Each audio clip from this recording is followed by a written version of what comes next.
Hello, Kevin Leonard. Hello, White Angel. I have to get on the other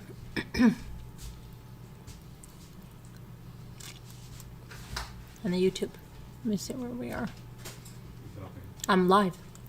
Okay, here we go. What? I love you. Okay, so let's see here. Welcome in. Let's see who's here. White Angel, Kevin Leonard, Margot. Welcome in. I heard that Ella's going this year. Yes, Ella's going this year. She went the year before too. Oh, she is going to have so much fun. I'm going to be there, White Angel. How can you not have fun with me? Maybe next year? Are you a chicken to come this year?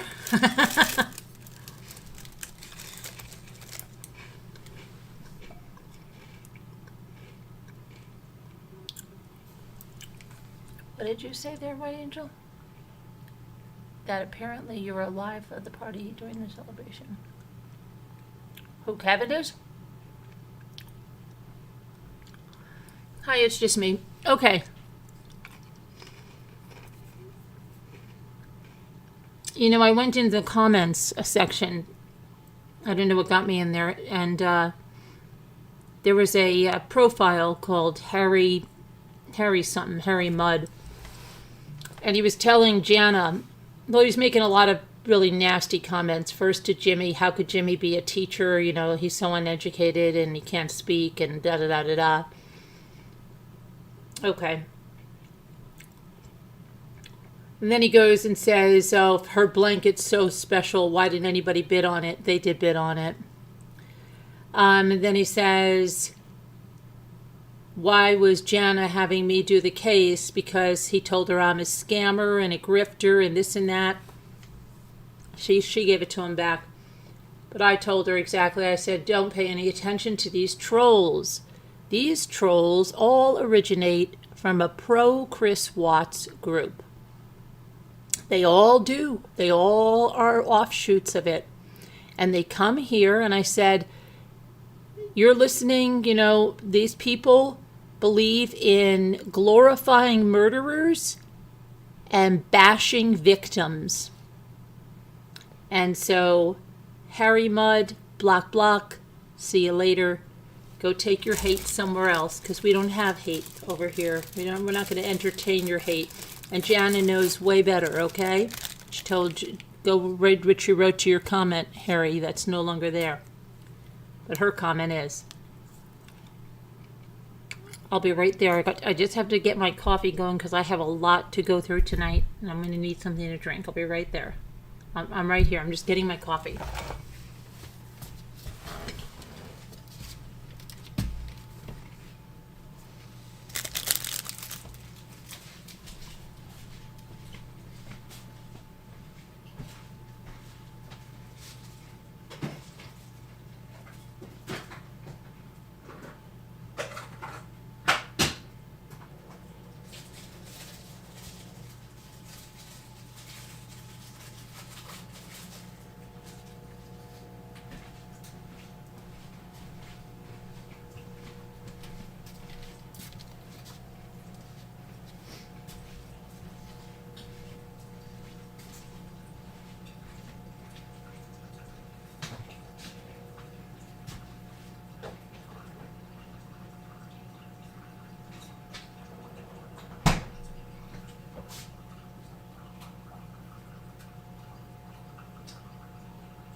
I'm just getting my coffee. Hold on 1 second. I have to do one thing because I have to check one.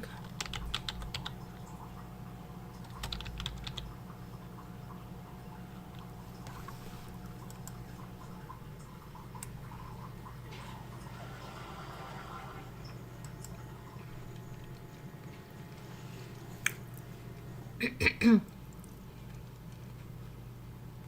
let me just see something here. I gotta go and do something.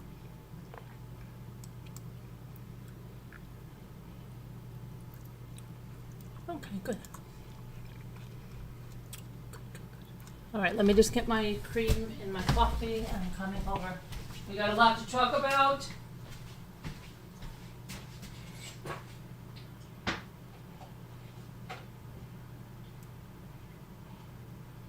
Okay. Bring it in already.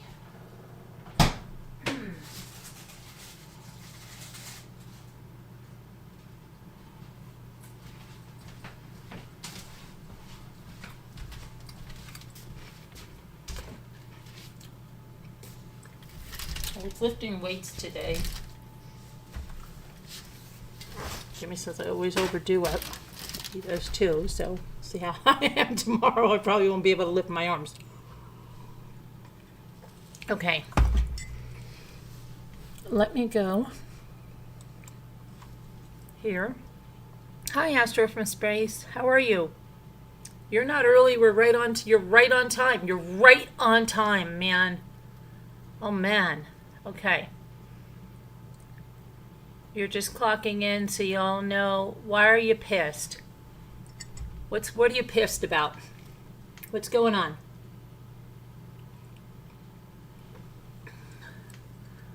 What are you pissed about? What's getting you pissed tonight? Your coworker asked you what I'm listening to, and I say real life. What are you pissed about? What's your coworker?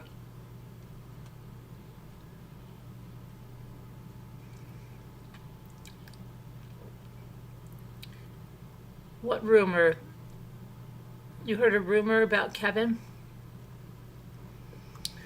There's a 75% chance it's not true. Good for you, Carolyn. Oh yeah, I work out a lot, but I'm doing some more with weights. And I've got to get back into a regular routine of spinning indoor. I really like biking outside. It's hard. Hi, Melissa, Beauty from Ashes. Oh, you're pissed to clock in? Oh, I gotcha. Okay, well, let's get to it then, right? So what do we do first? I think we're going to do, how about Monica Sementilli trial? We're going to do that first. Now, did you watch the Monica Sementilli trial today? Okay, they finished up with an investigator that's been on the stand for, I don't know, the last 3 days, maybe? 2 days at least. So they finished up with him, and we were listening to phone calls. These phone calls, they go back and forth where she's worried about this insurance money, right? And we heard all about this in the opening statement. Hello, Deputy Scooter. So we heard all about that she calls the, detective, where's the insurance money? We know that he ends up deceiving her and telling her that things got straightened out, but it's going to be a couple of weeks, yada, yada, yada. So we heard those phone calls. And then, of course, in the cross, oh boy, they've got a team of lawyers, but it was, listen, I mean, you were zeroed in on Baker, then why didn't you arrest him? They were trying to make it this big conspiracy thing, and that why were they not arresting Baker, and all. It's just a much to do about nothing, okay? Because it's not fooling anyone. It's just deflection. It's just, arguing technicalities because you don't have facts, that kind of stuff, right? So then they brought this personal trainer from the LA Fitness on. I believe his last name is Nurse. And he says that Monica was interested in him. Monica seemed to be, very interested in him and spoke to him a little bit that she was unhappy that Fabio travels so much, and he said, well, why don't you just get divorced? And she said, and throw 20 years down the drain or something, throw the towel in on 20 years. Now, I believe, no, it's her girlfriend that's going to say that one. So, you know that Fabio and Monica were sleeping in separate bedrooms. My thought is they were living very separate lives. My thought is that she probably could have had a separate life, and I don't think he would have cared too much. I think he had his own. It's my thoughts, okay? But what I think happened is this guy Baker wanted more. I think this guy Baker wanted more. And I think Baker introduced her to a life with the swinging and this and that, and she was just, I don't know, caught under his spell, who knows, but whatever it is, she knows that murder's wrong. So after that personal trainer got up, there were some screenshots of his abs that he posted on his Facebook page, and that she apparently showed to him. So they were saying, well, why would she have shown these to you? Like, was she interested in you? Do your other clients do this? And he was saying, no, they don't.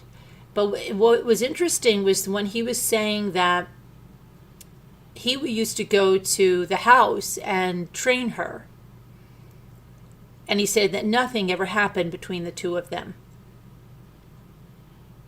Then he said,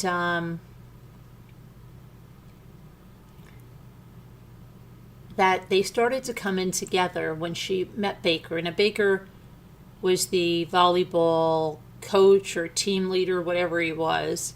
And he said that he thought something was going on between Monica and Baker. And they kept asking him, but why? What do you notice? And he said, just that they come in together. So there wasn't any big, crazy stuff coming on, It was Baker's big memory. Yeah. Yeah, that took her down. Well, Scooter. That's okay. Scooter, that's not that bad. Yeah, well they said, did you know that he acted in, movies, and by movies we mean we mean an adult film star, okay? But he said that he never saw, he didn't say, oh, I saw him, slap her on the butt or kissed her or nothing. He didn't see anything like that. There's no big blockbuster. There's no big blockbuster that he walked into, the locker room and saw them, having intimate relations on the bench. No, there isn't. So, yeah, we can all know, we suspect, we see, we know. So what else? So, yeah. There was no big blockbuster from him. So he goes down as Then they brought up, I think, I want to watch her testimony again. Scooter, did you watch this lady? Elle and I and Debbie D were losing it. We were losing it with this lady. We were laughing. Oh my gosh. Elle was calling her TMI, but it was just crazy. She had all these facial expressions. She would just blurt things out. Elle called her the Kato Kalin of this trial. I think she might be right. Hi, Bucky Ann. How are you? We were just, I have to watch her testimony again. I do, because I was a little bit multitasking. And I really want to sit down and watch it again because it was really something. She was just saying things like this. Oh, yeah, when I joined the the pickleball team or the racquetball team, I was the worst player, and then I got, they were scared of me because I had dreadlocks at first, but then, I got thinner there than in that picture, but then I was talking about my boyfriend, and we went to Monica's house, and they were roasting a pig, like on a spit, and I was like, oh, my boyfriend didn't like that because he's Jewish, and so we missed that. That's good. And then, you just had to see her. Anyway, she said that the gossip around was that Robert Baker was an adult film star. And they said, well, what was Monica's reaction when you told her that? She said, oh, it was, did she say satisfying, or, she said it's what you have when you have juicy gossip. But that, she was just like, oh, wow, really? She said she never saw them, like in a relationship.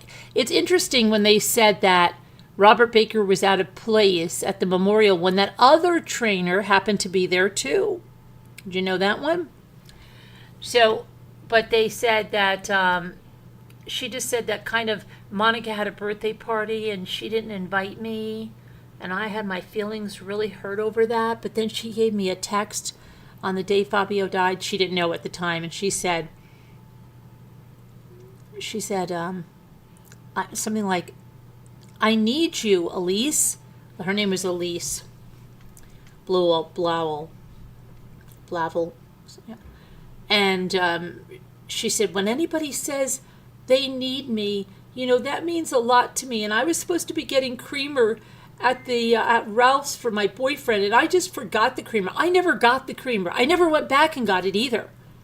And then she kept making these I was fighting with my boyfriend. It's just, it was comical. In the end, did she give us any blockbusters other than being pretty fun to watch? No, not really. Not really at all. She didn't tell us any details so much that you're waiting for that thing. No, Elise is not a swinger. Nope. Elise was the friends from before the murder.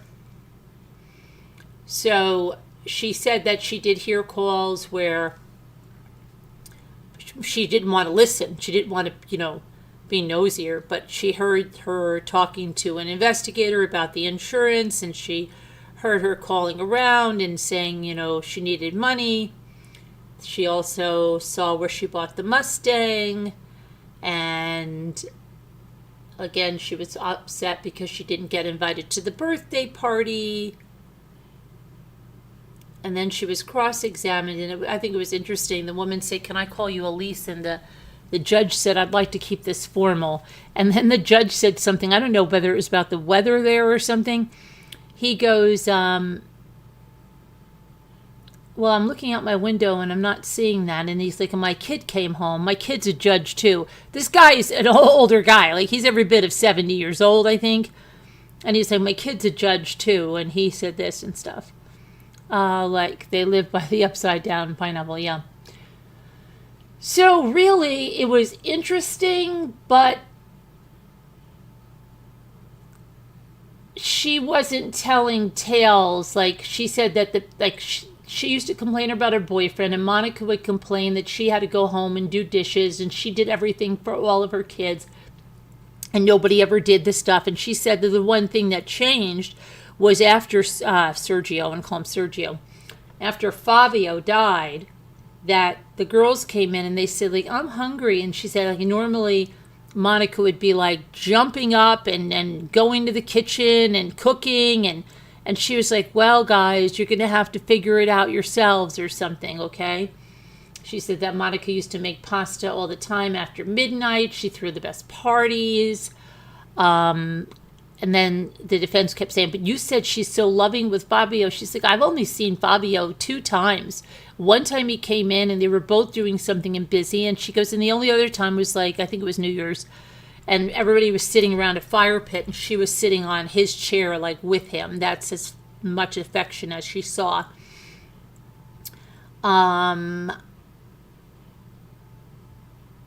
So really,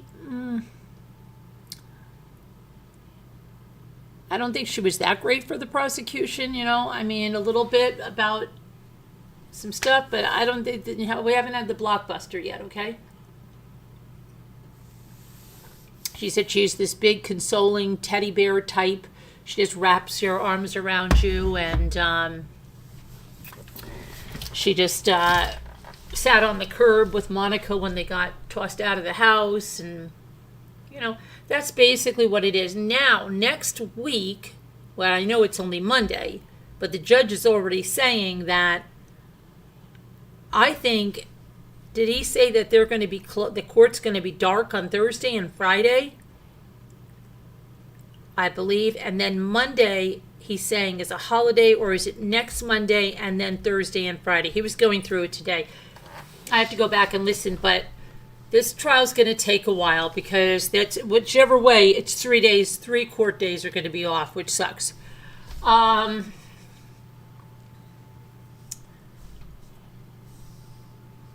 Okay, I'm trying to think. And I want to tell you about, we're going to have crocheting with Sandra Rusak. She wants to come on and teach all how to make that starburst square, that starburst, flower burst, not starburst, flower burst square. So bring your crochet hook, and she said you can use any one. She'll give you more details tomorrow. We're going to do it on Thursday, I think at 9 o'clock. That'll give you plenty of time to get a crochet hook if you don't have one. Get some yarn. You only have to show your hands. Come on up and learn something new. Don't be scared. Scooter, get your crochet hook and some yarn. So, yes, so that is already up. I think I already have it up, and that's good. Next, we're going to talk about Blake Lively and Justin Baldoni. So let me get that going.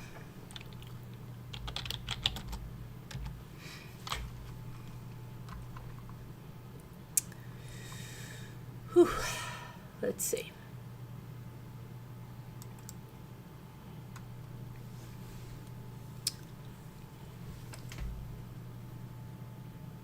So they had a deadlock at the hearing today. This is the first court hearing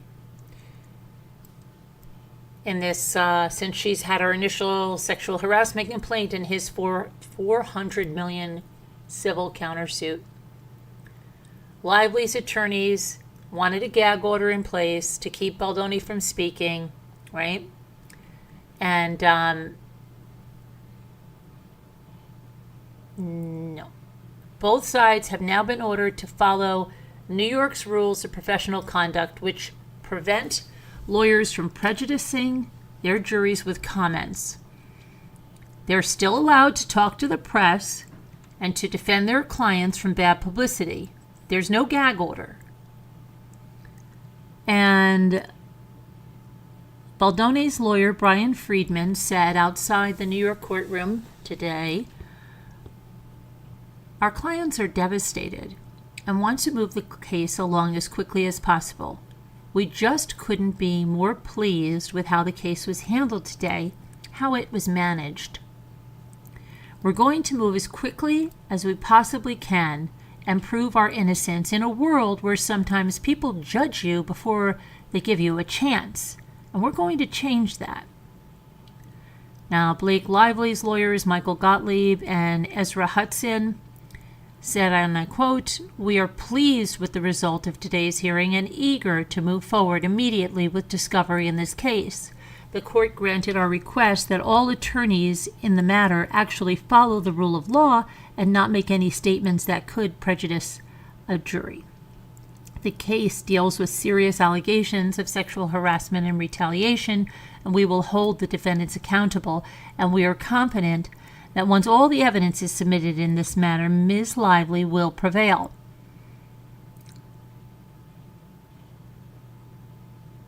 Now, she amended, I'm so sorry. He amended his initial complaint. His team is dropping the separate defamation suit against the New York Times, and then he has that in the in the suit, the other suit. So he simplified things to make things easier.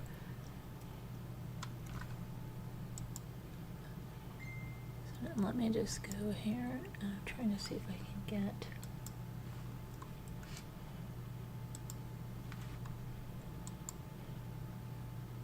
What's up with this? Okay.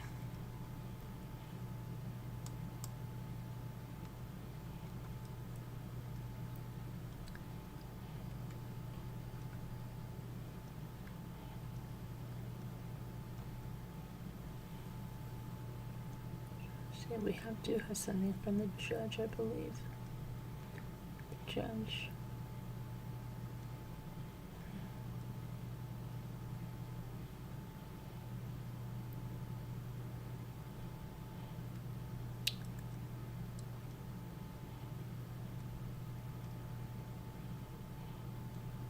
There was, hold on, there was something I wanted to say here.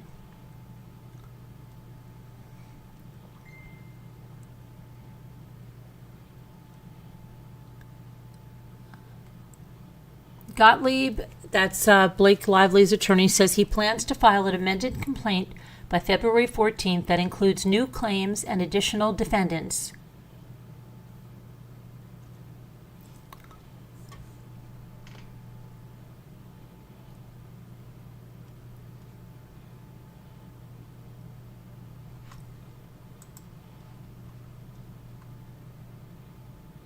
Neither Lively nor Baldoni were in that pretrial conference. They were not there. The hearing, they were not there.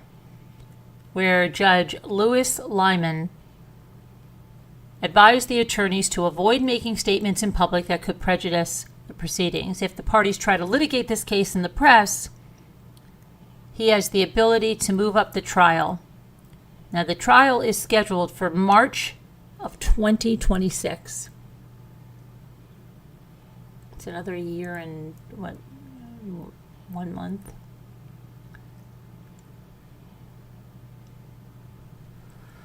Though, this probably won't go to trial, right? Well, we'll see. Never know.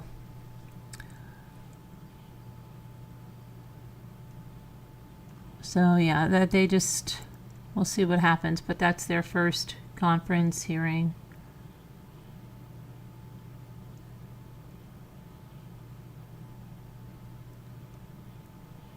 And now we're going to talk. Let me get my document here. Now this is something interesting. A client of Jodi Hildebrandt, with her lovely system she had for helping families and all of that. I'm just going to grab my file here.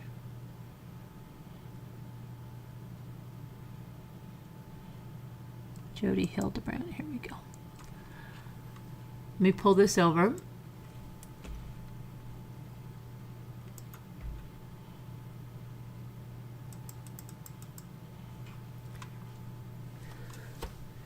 The lovely living in truth, don't live in deception, all that stuff that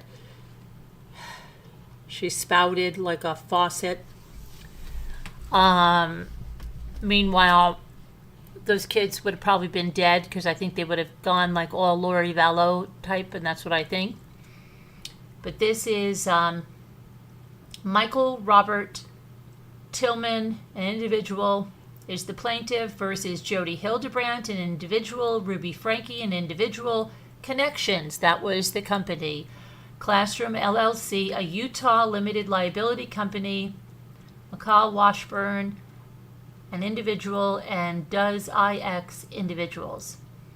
Plaintiff Michael Robert Tillman hereby files this complaint against everybody I just said. So we're just going to say Jodi and Ruby Franke right now. In August of 2023, the world was shocked to learn that Ruby Franke, a parenting social media influencer, and her business partner Jodi Hildebrandt, a former therapist, had been torturing two of Franke's small children at Hildebrandt's residence outside of St. George, Utah. Both women pleaded guilty to 4 counts of felony aggravated child abuse after Franke's 12-year-old emaciated son escaped and asked a neighbor for help. Yeah, living in distortion, right, Scooter? Distortion. You don't want to live in that. You don't want to live in anything that these people say. Okay. As serious and troubling as these facts are, they are part of a larger scheme spanning nearly 2 decades, whereby Franke, Hildebrandt, and others, known and unknown, have been engaging in a widespread racketeering enterprise in pursuit of power and profit through the advertisement, sale, and provision of fraudulent services and products designed to prey on vulnerable individuals and encourage victims to perpetuate illegal acts onto others, called the enterprise. Plaintiff Michael Tillman brings the action for damages and injunctive relief as one of the victims of this racketeering scheme. The second one, never we had a Ponzi scheme before and another one. Now we have this racketeering scheme. Now, it's interesting because if you watch the Connections series, you'll see there's one where Ruby Franke goes on saying why she stopped 8 passengers when she was making so much money and she just cut it off. Well, she tells us that she cut it off, that she was making so much money and she just cut it off because she wasn't living in the truth. She was living in distortion. They had this whole big thing. I don't know if I might have downloaded that video. I might have. And she just kept saying to Jodi, and people want to know why I pulled the plug on it. We were making tens of thousands of dollars every month. We were making big money. But she didn't stop making big money. She wanted you to think that she wasn't making big money. Do you see that? They are living in distortion. Her very video was distorted. That was not truth at all, in my opinion. So let's see what's going on here about this racketeering scheme. Hildebrandt and several other individuals, known and unknown, including Franke, Pam, Botcher, and Savage, comprised an organized criminal enterprise within the meaning of Title 18, United States Code, Section 1961-4, that is, a group of individuals associated, in fact, that was engaged in, and the activities of which affected interstate and foreign commerce. Hildebrandt is the founder of several entities: Connections Mental Fitness Trainers, LLC, and Connections Foundation, Connections, and potentially Connections Mental Fitness Trainers, LLC, and the Connections Foundations from the business conduit of the enterprise. They form the business conduit of the enterprise. In leading Connections and her other various entities, Hildebrandt relied on several individuals, including Franke, to recruit other members. Of course, she's telling everybody, you better get in here because you're all living in distortion. And she gave up millions of dollars to come in here, where she's not making anything. And the enterprise, okay, so Ruby was being used with other people. She relied on them, relied on them, let's call it relied on them, to recruit other members to Connections and the enterprise and carry out her directives. Through Connections and the enterprise, the defendants purport to offer valuable material, self-improvement, group session counseling, classes, workshops, and digital and written materials in exchange for lucrative fees. Where's Lisa Hobbs? Didn't Lisa Hobbs, I'm worried about Lisa Hobbs. Lisa Hobbs, I hope you're okay. Scooter, isn't Lisa Hobbs the one that used to come in here and talk to you about connections every time we had it? Was it Lisa Hobbs? Lisa Hobbs, I hope you're okay. Okay. But these counseling services, classes, workshops, lessons, and digital and written materials are fraudulent, fake, phony, scams. Through the enterprise, Hildebrandt and other members of the enterprise, including the defendants, prey on individuals in vulnerable positions who are seeking legitimate mental health services and indoctrinate members into the enterprise, instructing her associates to perpetuate child abuse, child torture, and psychological abuse of any individual in their lives not deemed to be in what Hildebrandt has coined truth, i.e., aligning with Hildebrandt's will. Okay? It's Hildebrandt's way or it's the abuse way. So, under the guise of providing help to those in need, Connections fraudulent services are intended to bring individuals under the enterprise's financial and psychological control, entice victims to spend money on fraudulent advertised services, which perpetuate and promote child abuse and other illegal acts. They encourage psychological abuse, and they ultimately break families, all while financially enriching the defendants and further perpetuating the enterprise. They were the ones not living in truth at all. At all. Yes, it did, Leslie. It sold to Julianne Gonzalez. Okay. Hildebrandt teaches her associates that when they are in the truth, they should perpetuate horrific acts on anyone in distortion. In reality, Hildebrandt indoctrinates her victims with the false mentality that anyone who disagrees with the truth is in distortion and is the enemy. You're in distortion. You're the enemy. Get out of here. She is so lucky, isn't she, Leslie? So look at Scooter says. Scooter says, I fell for Jodi being a bad influence on Ruby, but I was wrong according to Shari, who of course I'm going to believe over anyone else. Duh. Why? Is Shari saying that it's Ruby that's the worst of the two?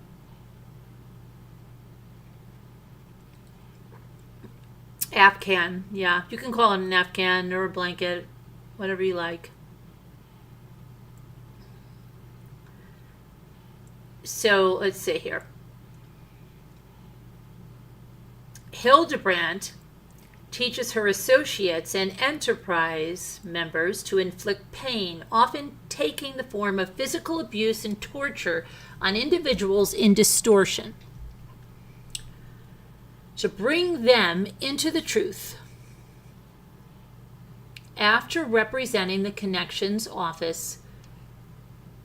after representing that Connections offers run-of-the-mill counseling and self-help services to entice victims already in a mentally vulnerable position, the enterprise then incrementally introduces Hildebrandt's methodology through a series of workshops and counseling sessions conducted through Connections, familiarizing enterprise victims with Hildebrandt's identity as a thought leader to gain trust, and then eventually demanding that victims accept that only Hildebrandt herself can help them achieve betterment of their lives through inflicting pain, punishment, and even physical torture onto others. Crazy. The enterprise demands that its victims accept Hildebrandt's authority as absolute. Absolute. Sounds like that Twilight Zone where with Burgess Meredith, right? When everything is being abolished, but no, it's what is the thing? And he just wants to read, and books are going away, and all this stuff. And remember that one? What is the word that he says all the time? It's not absolute. It's oh my goodness.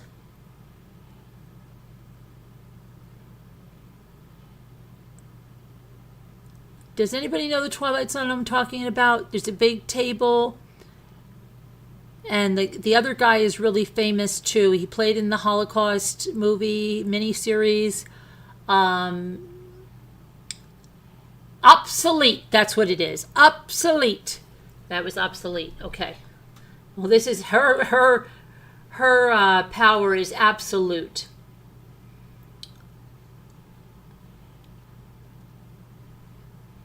Okay, the Enterprise turns, and so if Enterprise's victims who sought out connections seeking routine counseling refused to submit to Hildebrandt's control, the Enterprise turns and punishes them as someone in distortion. Now, Scooter watched these videos. She was entranced with these videos. I don't know why. Don't ask me. I can't always explain the things that she does. But she was so enamored with those videos, she couldn't stop watching them. Now, I watched some, like I told you, and the one I watched was Ruby trying to explain that she gave up money, okay? She gave up money to be here as if she was living like a pauper. That was a lie. She was in distortion. So was Jodi. They were distorting everything. But what I saw was I wanted to see if they were promoting physical abuse in any of those videos that were there available, because they were on YouTube too. That I didn't see. In fact, I almost saw her come out against physical correction. Good night, Leslie. Hope you have a good night. I'll hit the like button. Okay, good night, Leslie. So, Scooter, tell me, right? I think it's not until they get into the real paid sections of this does any of that come out, right? Okay. So,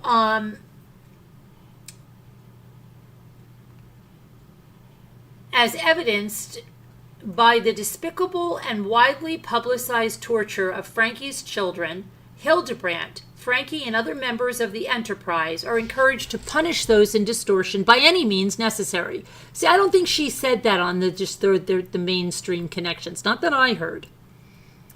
And is demonstrated by the tragic and criminal treatment of Franke's children, throwing them into cactuses, making them stand out and run on pavement in weather that's way over 100 degrees, burning the bottoms of their feet, making them walk around in cemeteries with glass and all kinds of like burrs on the ground with bare feet, getting cut up by stickers and making them clean in like very, shorts and stuff, as much of their body exposed as they can. Let them get sunburned to the point that it is, really detrimental. They didn't care. They did all of this stuff, shaving their heads, locking them in rooms, feeding them the bare minimum that they had to feed them, not giving them water, punishing them if they're near a hose or something and they take water. As I said, throwing them into cactuses. She did something with a swimming pool as well. That you would think they would have relief from being in the pool, but she was doing something nasty in the pool. I don't know if she was dunking that. I don't know what she was doing. There was somebody, I got to go back and remember what she was doing. But just horrific things. And then she was going to take them to a plot of land where I'm sure they would have both killed those. They would have killed those kids. Okay? All right. So we have... and as demonstrated by the tragic and criminal treatment of Franke's children, the Enterprise encourages its members to punish individuals to the brink of death, if necessary, to the brink of death, to remediate someone from distortion into truth. Don't worry about it. Yeah, they look like they're going to die, but you're doing a great thing. Right, Jodi? Okay. The horrific nature of the enterprise was meticulously described by Franke at her criminal aggravated child abuse sentencing hearing. Franke, who initially sought out Hildebrandt merely for counseling services, revealed that Hildebrandt's teachings then led Franke into a dark delusion, a distorted version of reality. Hildebrandt taught Franke to isolate anyone who challenged Franke and to believe that this world is an evil place filled with cops who control hospitals, who injure, government agencies that brainwash, and church leaders who lie and lust, husbands who refuse to protect, and children who need abuse. Per Franke, Hildebrandt's grooming of her associates results in paranoia, criminal activity, brainwashing, and offering unconditional contempt to family who try to help. In short, tragedy. Hildebrandt's methodology leads children into extreme danger, knowingly leads children to darkness, believing dark was light and light was wrong. Get that one again. Believing dark was light and light was wrong. And tales from children all that is soft and safe and good. And takes from children all that is soft and safe and good. Yes, they let them sleep on the floor. Don't let them have nice clothing. Lock them away. Yeah. Hildebrandt's methodology has led to the commission of countless crimes and torts by Hildebrandt and enterprise members, all of which did not come to light until the arrests and subsequent sentencing of Hildebrandt and Franke in August of 2023 and February of 2024. I can't believe August of 2023 is going to be 2 years. It seems like it was just a year. Well, I guess it was.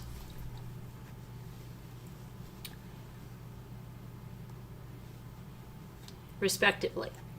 Once Franke and Hildebrandt's criminal activity was exposed, thousands of individuals reported that the enterprise destroyed their lives and their families, and many even contemplated taking their own lives at the hands of the enterprise. Plaintiff is one such individual severely harmed by the enterprise. Plaintiff and Savage were formerly married. During the marriage, Savage, I wonder if that's her real name or he's just calling her Savage, sought Hildebrandt for routine counseling. Shortly thereafter, Savage eagerly accepted Hildebrandt as her guide and joined the enterprise. Savage and Hildebrandt immediately identified the plaintiff as an individual in distortion. Oh, what do you need help with? Oh, my husband. Okay, tell me a little bit about him. Oh, yes, he's in distortion. You're fine. He's in distortion. Upon whom they needed to inflict severe psychological abuse to be brought into the truth. Savage, that's the wife now, masterfully implemented the enterprise dark teachings to physically abuse and endanger the minor child of Savage and plaintiff and destroy plaintiff's life. Savage's current husband, oh look, she's married again with a new husband, now also implements the enterprise's destructive practices to harm the plaintiff. So now she's, I guess, divorced from this guy that she was trying to get help with, got a new husband, probably recommended by Jodi, and now the husband is going after the plaintiff, the ex-husband.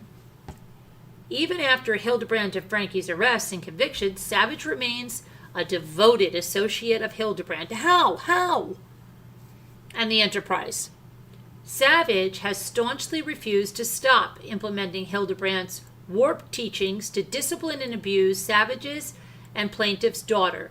Immediately after the arrests and subsequent convictions of Hildebrandt and Franke, and after the horrific nature of Hildebrandt's methodology came to light, the plaintiff pleaded multiple times with Savage to discontinue Savage's implementation of Hildebrandt's methodology with Savage and plaintiff's minor child. Savage refused. Okay, you get this? So the wife of the plaintiff filing this is refusing to stop implementing these teachings, even though the originators are incarcerated in a prison, have been convicted and sentenced. She's still staying steadfast in this, that she's going to implement them, and she has a new husband that's helping her. And the plaintiff on this has a child with this Savage person.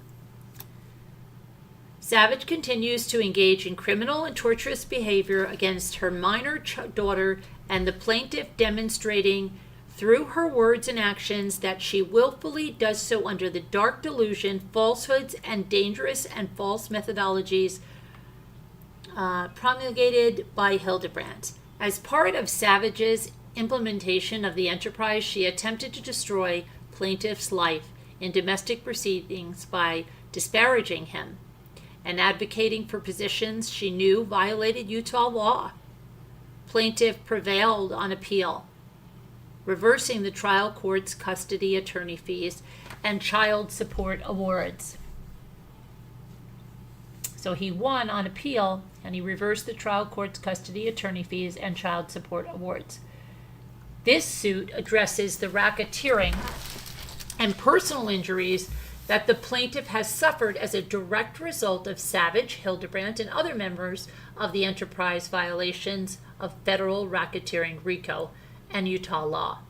The enterprise continues to function even while Hildebrandt and Franke are incarcerated.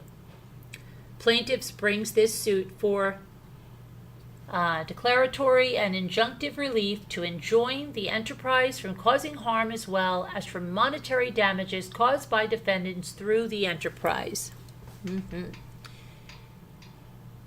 Plaintiff Michael Tillman is an individual domiciled in Utah.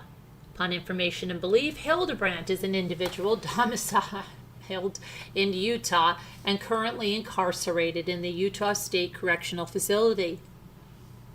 Upon information and belief, Franke is an individual domiciled in Utah and currently incarcerated in the Utah State Correctional Facility. Upon information and belief, Connections Classrooms LLC is a Utah limited liability company created by Hildebrandt to further the enterprise's fraudulent scheme. Its last address of record was 1400 Chapel Street, P.O. Box 782, Santa Clara, Utah 84765. Upon information and belief, defendant Michael Washburn, also known as Mikhail Savage, is domiciled in Cedar Hills, Utah.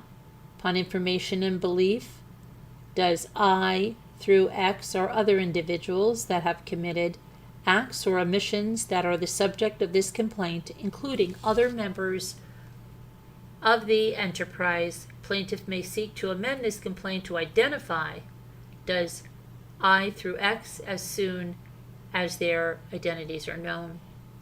Jurisdiction and venue. This court has subject matter jurisdictions over the plaintiff's RICO claim under 18 U.S.C. 1964 and 28 U.S.C. 1331. The court has supplemental jurisdiction over plaintiff state law claims under 28 U.S.C. 1367 because the claims arise out of a common nucleus of operative facts as the plaintiff's RICO claim. Venue is proper in this district because all defendants reside in this district and a substantial number of events giving rise to this action occurred in this district. Venue is also proper in this district because all defendants reside and found have agents and transact affairs in this district. Factual allegations. Defendants offer fraudulent services purporting to help individuals and families which utilize abuse to amass a fortune. Remember, tell me about the money that Ruby gave up. Tell me. Lies, she was in distortion. The enterprise created a scheme to defraud individuals of their money. The enterprise created a scheme to defraud individuals of their money and property, which extensively utilized interstate wires and likely U.S. mailings to further that scheme. The enterprise constituted an ongoing organization whose members functioned as a continuing unit for a common purpose of achieving the objectives of the enterprise.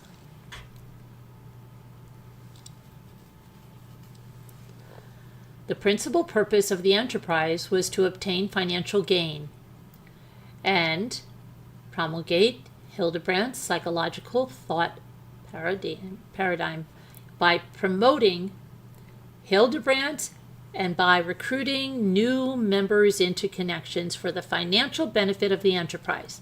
By promoting Hildebrandt and recruiting others into connections, the members of the enterprise expected to receive financial opportunities through connections, increased power and status within the enterprise, and control over victims and or their families through implementation of Hildebrandt's methodology to ultimately keep the victims within the enterprise for its financial gain. The enterprise operated within the Southern District of Utah and elsewhere, including Idaho and Arizona. And I don't know why, Scooter, I'm getting this like deja vu that we had people in here that were in enterprise, and I'm seeing like VHS tapes or something. I don't know, I just having the craziest like thing popping in my head. It's crazy. And I can see that, and I'm like, oh, remember when we had those people that were doing that? And yeah. The enterprise operated within the Southern District of Utah and elsewhere, including Idaho and Arizona. Among the means and methods by which Hildebrandt, Franke, Savage, and others participated in this conduct of the affairs of the enterprise were the following: promoting, enticing, and protecting the enterprise by committing, attempting, and conspiring to commit crimes, including but not limited to wire fraud, monetary transactions involving racketeering proceeds, forced labor, and potential money laundering. Oh boy. Demanding absolute commitment to Hildebrandt, including by promulgating Hildebrandt's methodology of abuse and control and promoting and accepting Hildebrandt's statuses as an unquestionable authority within connections and the enterprise, promoting and implementing Hildebrandt's methodology of perpetuating aggravated child abuse and child torture on minor victims of the enterprise, encouraging members and others to purchase expensive services and products from connections as a means of exerting control over them and to obtain financial benefits from the members of the enterprise. So yeah, come on in. You need to get into the truth. You need these workbooks. You better take one for everyone in your family. And wait a minute now. You need to come to these online courses that we have. You need to get in the truth. And then okay. Promoting and implementing Hildebrandt's methodology of perpetuating aggravated child abuse and child torture on minor victims of the enterprise, encouraging members and others to purchase expensive services and products from connections as a means of exerting control over them and to obtain financial benefits for the members of the enterprise. Defendants entice victims to join the enterprise by falsely representing that Hildebrandt's teachings via connections will bring peace in users' lives, joy in their relationships, and otherwise improve themselves as individuals. This is all you need. Just take this kit to get started. Not only does Connections purport to provide counseling and other self-help services, but it also advertises that Hildebrandt can solve any undesirable behavior. Burns the toast. Yes, we can do it. Leaves the toilet seat up. We can do it. Cheating. We can do it. Spending money without any accountability, running dry. We can do it. Gambling. We can do it. Pee addiction. We can do it. Drugs. We can take care of it. Cursing, yep, got it. Not being a loving husband, got it. Not being a loving wife, we can take care of it. Kids not listening, okay. Oppositional disorder, we can do it. ADHD, we've got it. Okay, so it's just ridiculous. Hi, Lotus Spider. How are you? So, sounds like a cult, right? With a MLM mixed into it, which a lot of cults have. Look at, well, you look at them. All right. So here we got, not only does Connections purport to provide counseling and other self-help services, but it also advertises that Hildebrandt can solve any undesirable behavior. In fact, the enterprise represents that Connections is the only way to resolve said behaviors. This is the only way. So if you're not doing this, you're not going to get better. They're not going to get better. Yeah, really? That's the only way? That should tell you right there it's a lie. For years, Hildebrandt represented the following on the now defunct Connections website. My style is what is necessary to fully change and champion any addictive or self-destructive behavior, whether it be ravenous addictions, feelings of worthlessness or inadequacy, conflicts in relationships, intimacy problems, communication breakdowns, and frankly, any block that prevents having and creating peace and joy. Emphasis added. However, rather than provide legitimate counseling and self-help services, Connections uses pretextual front companies which actively mislead potential clients to believe and understand that Connections and Hildebrandt provide actual services. Hildebrandt also emphasized her background as a licensed therapist in advertising. Connections, in order to build trust with potential Connections customers and members. You can trust me. I'm a licensed therapist. Hildebrandt characterized her personal services through Connections as life coaching. Let me coach you in this life. To evade the legal, ethical, and professional responsibilities imposed on therapists. The intentional misleading advertising is another method by which the enterprise needed people to pay for the fraudulent services offered through Connections. In addition to Connections' fraudulent life coaching counseling services, Connections also provides a number of instructional courses, workshops, retreats, and digital and written materials for purchase by customers and members of Connections.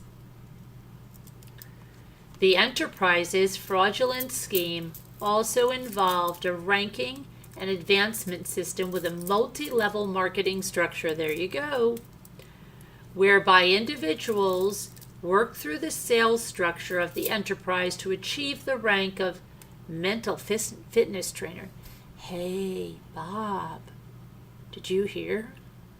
Next month, I'm set to make mental fitness trainer. As long as I can get 16 of those DVD sets sold, I'm there. The enterprise's primary purposes, now fully revealed in Hildebrandt's and Franke's criminal child abuse proceedings, are to control individuals, punish those who refuse the enterprise, promote and perpetuate child abuse and child torture, inflict pain and abuse on distorted individuals, and destroy individuals and families, all to fraudulently derive millions of dollars globally while doing so. You're staying overnight at your dad's, and now you're getting hungry, and you don't think there's anything good to eat. How's your dad doing? Is he doing good now? Why don't you make yourself a grilled cheese, Kevin would say. Why don't you make yourself a peanut butter sandwich? Why don't you make yourself a bowl of cereal? Why don't you make yourself a couple of scrambled eggs? Why don't you make yourself pancakes, waffles? Hildebrandt and the Enterprise's methodology establishes Hildebrandt as the source of truth. The methodology rests on one central imperative, that to bring those around you into the truth and out of distortion, members of the enterprise must act by any means necessary, including through unlawful and criminal activities such as physical abuse, torture, psychological abuse, and brainwashing. She never promoted the physical abuse when I was listening to her. Okay, I didn't see that when I put on those little videos to see if that's what she was promoting. She was smart enough not to mention that. That must be mentioned in the member area. All right? Okay. Now look at this. Even when those actions culminate in murder. Because those kids, that's what was going to happen. She was just going to get them out of the way. It was going to be, oh boy. Okay, so any means necessary, even when those actions culminate in murder, as demonstrated by Franke's implementation of the Enterprise's teachings through the torture and near murder of her children.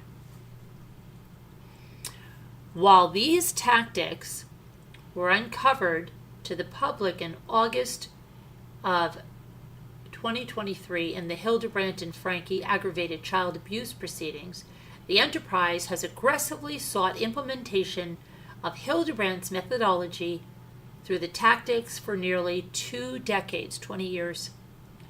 Savage has been enthusiastically employing Hildebrandt's methods against the plaintiff and his daughter for nearly a decade. Now imagine this lady, right? Hey, Savage, you hear what happened to Hildebrandt and Franke? They got arrested. Her kids almost died. She's a fraud, fake. They were just milking that all the way to the bank. Really? Really? Yeah, they're taking down their videos and everything. They're going to prison. Really? Really? I don't care. It's working for me. Okay. This is nuts. The core path to indoctrination into the Enterprise by Hildebrandt was illuminated during Franke's December 8, 2023 plea hearing by explanation of her attorneys. Initially, Ms. Franke believed that Jodi Hildebrandt had the insight to offer a path to continual improvement. Ms. Hildebrandt took advantage of this quest and twisted it into something heinous, and Hildebrandt systematically isolated Ruby Franke from her extended family, older children, and her husband, Kevin Franke, thus prolonged isolation resulting in Ms. Franke being subjected to a distorted sense of morality shaped by Ms. Hildebrandt's influence.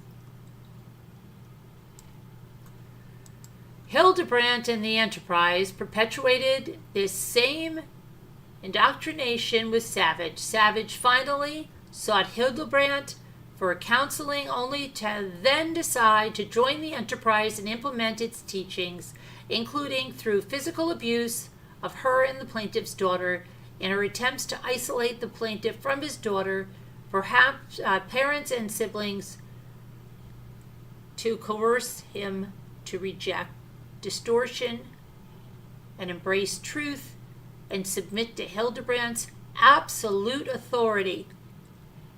Absolute authority. Okay. The Enterprise's methodology, truth, distortion, pain, and boundaries, as commonly implemented in cults which aim for thought control, mind control, and brainwashing, the Enterprise developed unique vernacular that is not understandable to outsiders. Specifically, the enterprise uses the terms truth, distortion, pain, and boundaries to describe its core methodologies. As described above, per the enterprise, truth encompasses all aspects of Hildebrandt's teachings. Similarly, when an associate accepts Hildebrandt as their truth, then whatever that associate does or believes also constitutes truth, even if that belief or action is criminal or violates social norms. Debbie says they're going to call and be coming 2 to 3 times a week, depending on what the insurance pays for. Russell broke free and saved them, yeah. Let's see. Under Hildebrandt's methodology, the terms reality and principles are used interchangeably with the term truth. If one espouses Hildebrandt's methodology, they are in reality, and one follows principles when they follow Hildebrandt. So when they speak out her methodology, they're in reality, and when they follow her principles, one follows principles when they follow Hildebrandt. When they follow her principles. Okay. According to the enterprise, one lives in truth when he or she lives the principles of 1, honesty, 2, humility, and 3, responsibility. Members of the enterprise use these terms to manipulate their victims. I'm seeing, this is so weird because I see this on a calendar somewhere. Isn't this crazy? No, like I mean in my head, that it's almost making me think that I was writing this down and doing this like 15 years ago, and I wasn't. I don't know. I think I'm thinking about that. Did I watch that Franke movie? Because I'm having like these, I don't know. It's crazy. Maybe when I was writing in my notebook, that's what's probably coming back to me. When I was taking notes, that's what it is. Okay. Now, whew. All right. Now I know where that's coming from. Why I would be writing that down. Okay.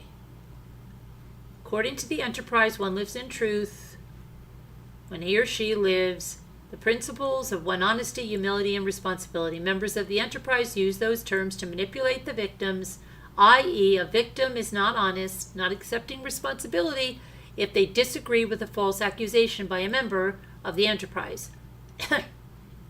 One is not humble if they are not willing to accept the enterprise's methodology and submit to Hildebrandt's will.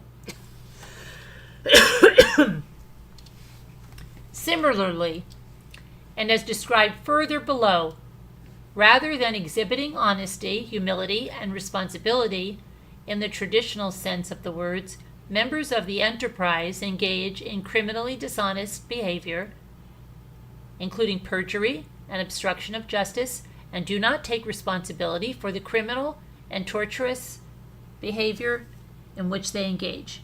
For Hildebrandt's methodology, anyone who disagrees with her teaching or the enterprise's objectives is in distortion. What did you say? You don't agree with me? In distortion. No. In distortion. Take them away. Okay. And is ripe for punishment. Oh, see, look, I knew. Take them away. With her teachings or the enterprise, and is ripe for punishment, including torture, at the hands of the enterprise's members. Defendants and members of the enterprise use the truth and distortion in all facts of life as demonstrated by Hildebrandt's representations of the Connection's now defunct website. Remember when they were in her kitchen and they were all going around and somebody was cooking something there, weren't they? I have spent over 25 years working with people just like you to help facilitate positive and powerful change. Oh, this is from the website. I began practicing in psychotherapy world, and my patients were not healing. When I began empowering people by educating them with principles of truth, learning to be honest, responsible, and humble, I saw my patients radically change right in front of me. You don't have to be a victim to your circumstances or the people around you. You can have the life you want, but you must dispose of distortions, ugly lies, in order to live in truth, connection, and freedom. Wow. Start your training with connections to work on the foundations necessary to uncover the truth. You have the power to make a positive and long-lasting changes that can transform your life completely and change the path that you're on. Hildebrandt and Franke transmitted Hildebrandt's dangerous and harmful methodology through the Connections podcast, which was broadcast through Connections, and episodes of which were hosted by either Hildebrandt or Franke. A description for one podcast mentions truth, reality, or distortion 8 times. What does it take to live in truth? The answer is it takes a person's willingness to stay in reality, use your choices, and choose truth. Why is truth, reality, so uncomfortable that many people run from it? The answer is there. Pain. In reality, there is pain, inevitable pain inside reality from things like loss, death, hurt, disappointments, loneliness, anger, greed, and rage. And most people think that they can run from it, and they think that they can hide from those things. The truth is, when you attempt to leave reality, you run right into the arms of distortion. And now you really will have pain, so they're scaring them. Listen to how not to be deceived. Hildebrandt teaches her associates that they do not need to adhere to the law because the law itself can be a distortion. You don't have to follow the law, okay? The law is a distortion. And by implication, all women and mothers to violate a father's parental rights. In the video, despite recognizing a father's legal right to be with his child, Hildebrandt instructs this woman to cut her ex-romantic partner off from their child. Who's that girl's father? Cut him out. I don't care if he's got joint custody. Cut him out. You don't have to listen to the law. You don't have to listen to some stupid judge. He's not living in reality. He's not living in truth. Okay. Because the law is in distortion. I understand why the law does this, because there's so much deception going on that the law, quote unquote, they don't know what the truth is. They don't know who's telling the truth. Another key piece of vernacular for the enterprise is pain. The enterprise teaches that pain is the mechanism by which individuals leave distortion and come into truth. Defendants and the enterprise fixate on pain in the teachings, including Hildebrandt's methodology, which are communicated through, among other mediums, social media posts, podcasts, and web pages.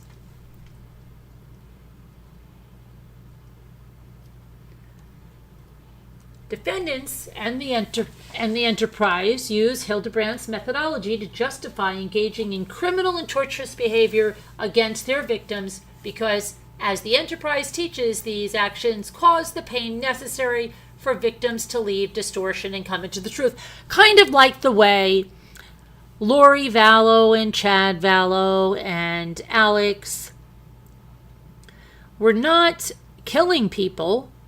They had to do that to let them pass into the next realm. That's not murder. This is crazy. For example, Hildebrandt and Franke would invite the minor child to come into the truth by providing them with a boundary of following Hildebrandt's methodology known as boundaried. You are boundaried. The consequences of failing to follow a boundary of Hildebrandt and Franke was torture, as demonstrated by the criminal acts of torture perpetuated by Hildebrandt, Franke, and other members of the enterprise.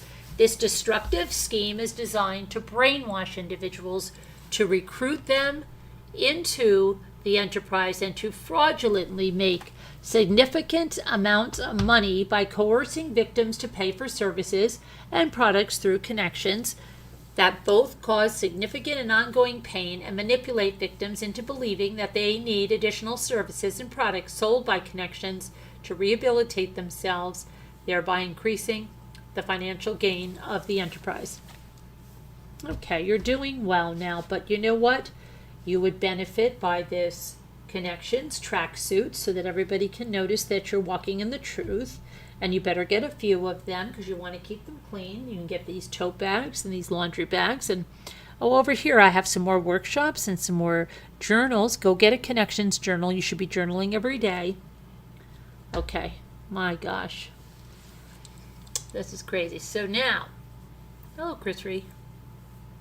Who else came in here when I was looking down? Hello, Debbie D. Who else is here? Hello, Lotus Spider. All right, let's go over here. Now, how's your grandson doing this surgery? Is it okay? Hope so. All right, let's see. This destructive scheme is designed, we got that to brainwash them and then their financial gain. Fabricating pathologies to isolate, punish, and manipulate victims into truth. Well, before I even read this, I know she told every man they had an addiction to pee, right? Another fraudulent aspect of the enterprise's scheme is to fabricate pathologies in psychologically healthy individuals to manipulate them into purchasing services and products from connections to cure these false pathologies, all to the financial benefit of the enterprise. Good night, Margot. All right, let's see now. Examples of false pathologies that members of the enterprise attach to victims include non-existent pornography addictions, sex addictions, lying addictions, and control addictions. You, my friend, have a control addiction. You're out of here. You need to purchase everything on that list if you want to get into the truth. You, my friend, have a lying addiction. Grab everything on that list and move along to the checkout if you want to live in truth. Sorry, everyone. Not a lot makes me angry, but child and animal abuse will do it every time. Well, you, my friend, it's just me. You're not living in Jodi Hildebrandt's truth. You are living in deception. Okay. To treat these phantom pathologies, the enterprise requires victims to pay for lengthy and expensive 12-step addiction programs sold by enterprise counseling services labeled as life coaching services, self-help retreats, workshops, classes, and various digital and written materials. You are going to be going to the Sweat Lodge after you complete this 12-step program. And then you're going on another retreat where you're going to walk on hot coals.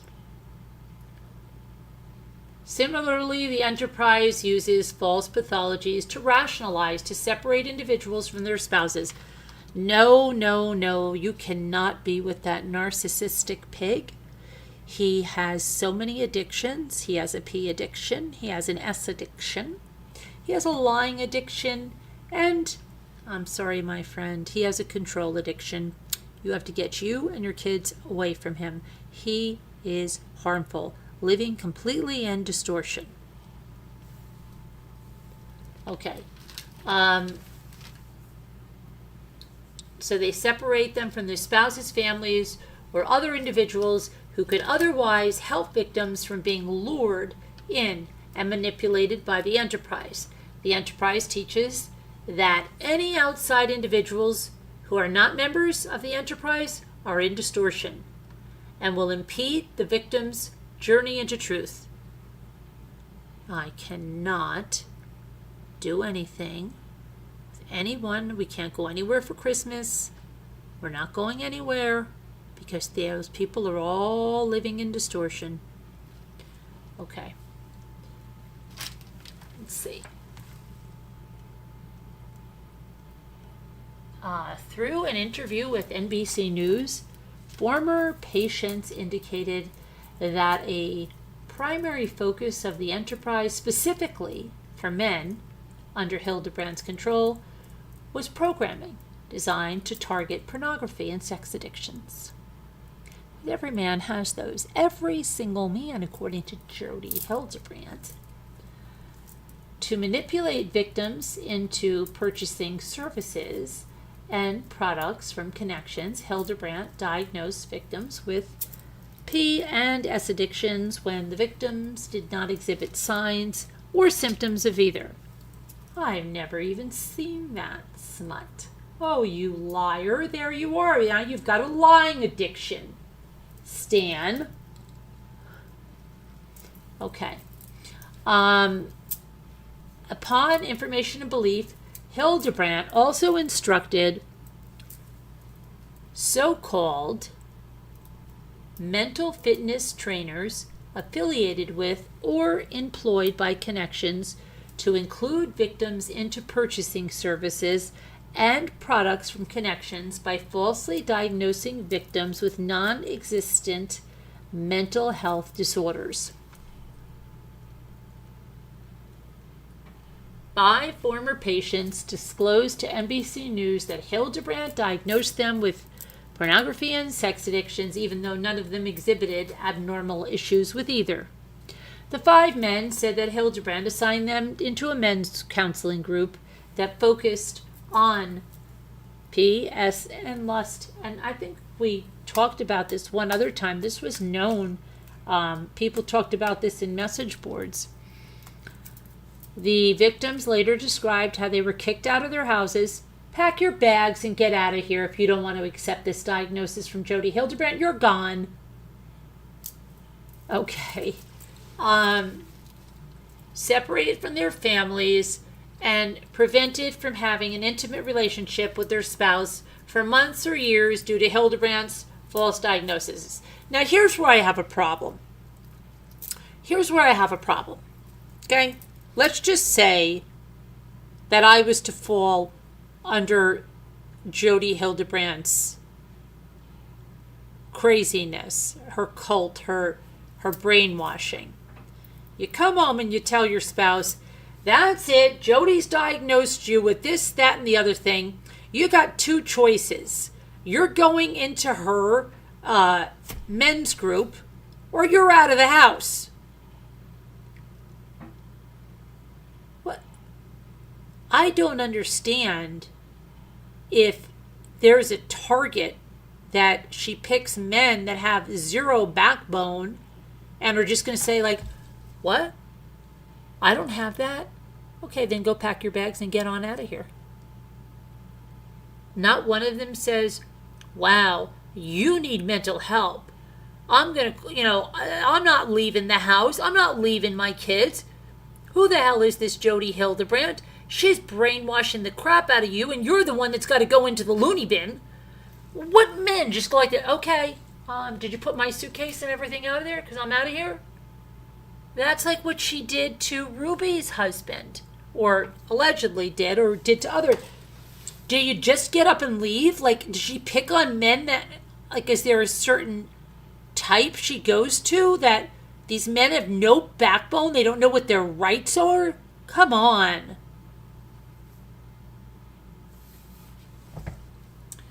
Okay,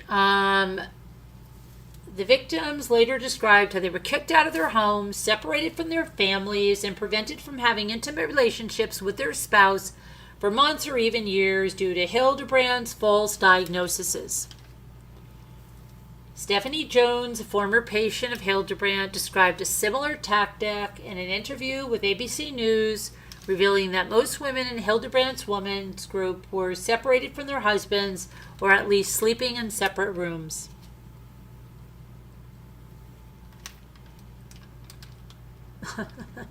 It's just me, I know. Okay. The outrageous fees charged by connections to financially benefit the enterprise.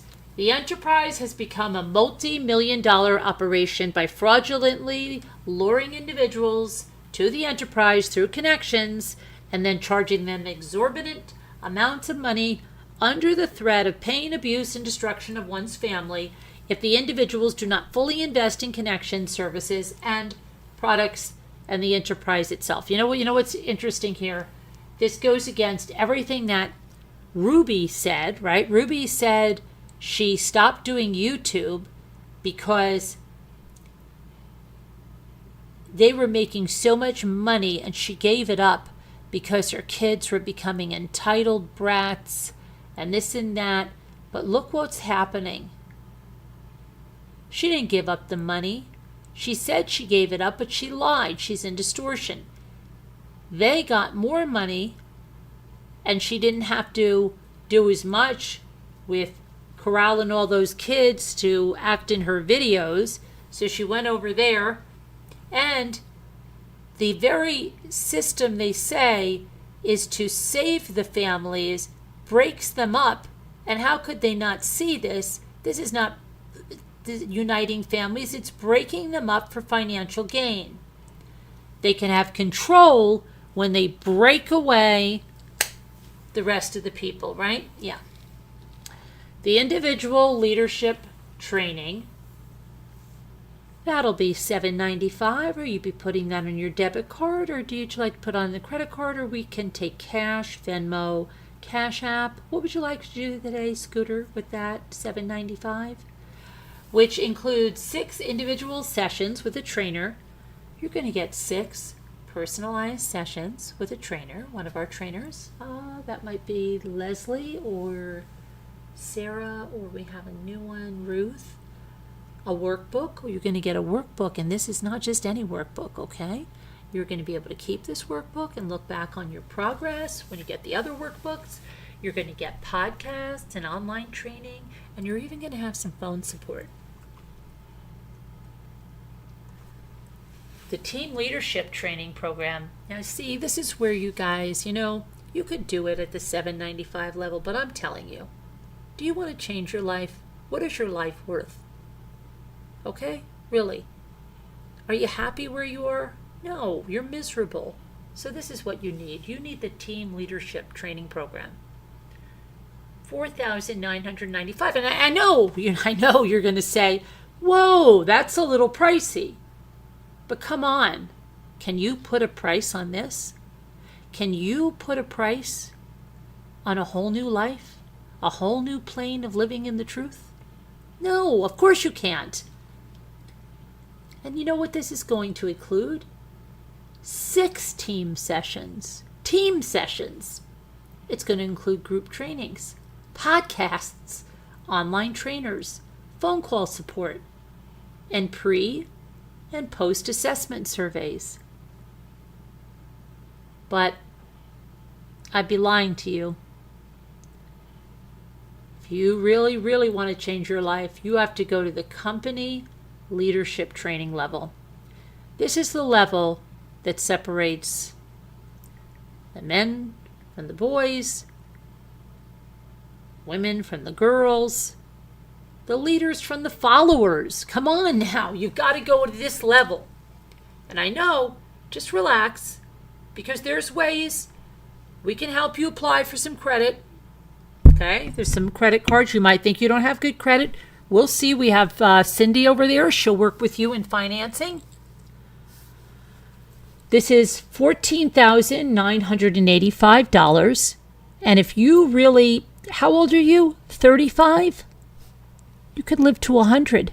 Why don't you just divide that up to your new life, which you could be embarking on within 6 months? $14,985. When you do it that way, you're going to see it makes sense, because it's literally cents a year. Okay? And this, you're going to get 6 team sessions. You're going to get 6 manager sessions. You're going to get 6 company-wide sessions. We're talking about a new career, ma'am. A new career, a new life. Are you tired about worrying about money? You're not going to have to anymore. You're coming on the enterprise here. Okay? 18 group trainings. And you're also going to get podcasts and access to online trainings, phone call support, pre- and post-assessment surveys. Perfect. You want to add the little extra? Sometimes you're hitting that plateau? Don't worry about it. We can put you to one-on-one training with Jodi. I don't know if you know Ms. Hildebrandt. She is quite a guru.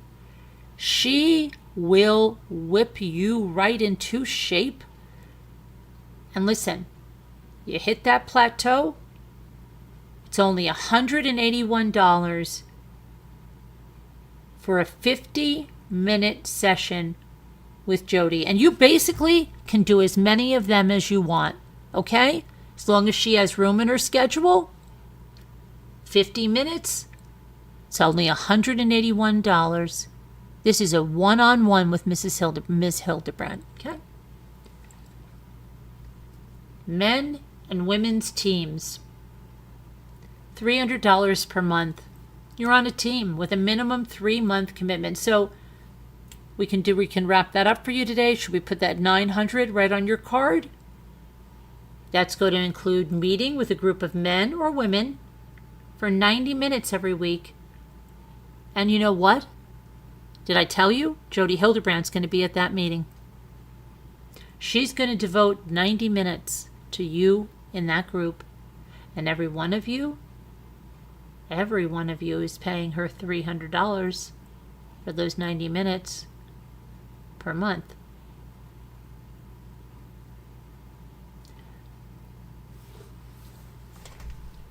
Okay, then we go to the 6-week masterclass. 6 weeks for $218. That's a bargain.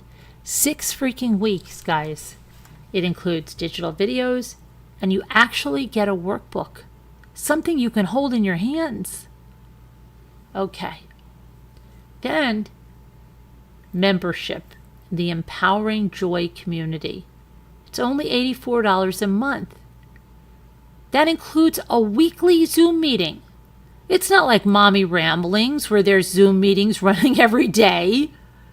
This, you're going to get a weekly one. Okay? And access to Connections digital library.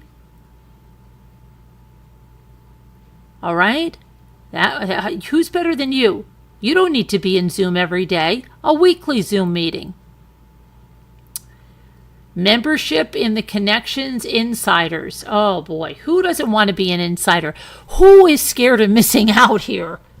Be an insider. Okay, you'll always be in the in crowd. Which allows users to post video questions to Hildebrandt and or Franke.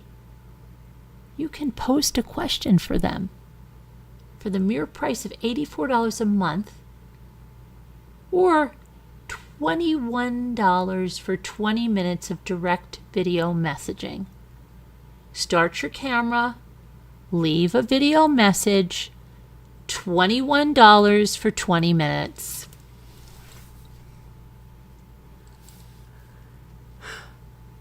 Connections also sold the following fraudulent products online for shipment via U.S. mail, which both furthered the scheme of the enterprise and perpetuated Hildebrandt's methodology. We have an addiction, cycle, and shame versus guilt workbook. It comes with a DVD. It's $26. We're adding that up right now. Anger, fear, and triggers. You're definitely going to need that workbook with DVD. That's $37. That's a little bit longer. And we're going to get you, let's see. Yes, they say right here you're going to need an empowerment workbook. Culture, business, empowerment. That's $11. I'm putting that on your bill right here. Control versus surrender. This is imperative that you have this. DVD, you can watch it anytime, and a workbook to help you through that. $37. They say over here on your intake that you're codependent. And you need to work on caretaking. So we have a codependency and caretaking workbook. Then DVD, that's $37. And oh boy, they told me you were playing like fantasy games and stuff, and you're constantly, you cannot stay focused. Yeah, you need the distraction and fantasy workbook. Definitely, that's a workbook only. Okay, $37. And drama, you are high drama. Oh my gosh, they said right here, high drama. You're going to need drama workbook and DVD. That's only $26. Okay, no drama with that. And you're really not very caring, they say you need a lot of work in the empathy department here. Empathy, vulnerability, validation, and risk workbook with the DVD, that's going to run you $31. Connections, classroom, connecting families workbook. You can skip that one for right now. You can get that next month. Faulty core beliefs and denial. Well, it says right here you're in major denial, so this one's going your way with a DVD for $26. Forgiveness and humility workbook. Well, it says right here you're holding a lot of grudges, right? And speaking in nasty tones to other people, and you're never letting go of things.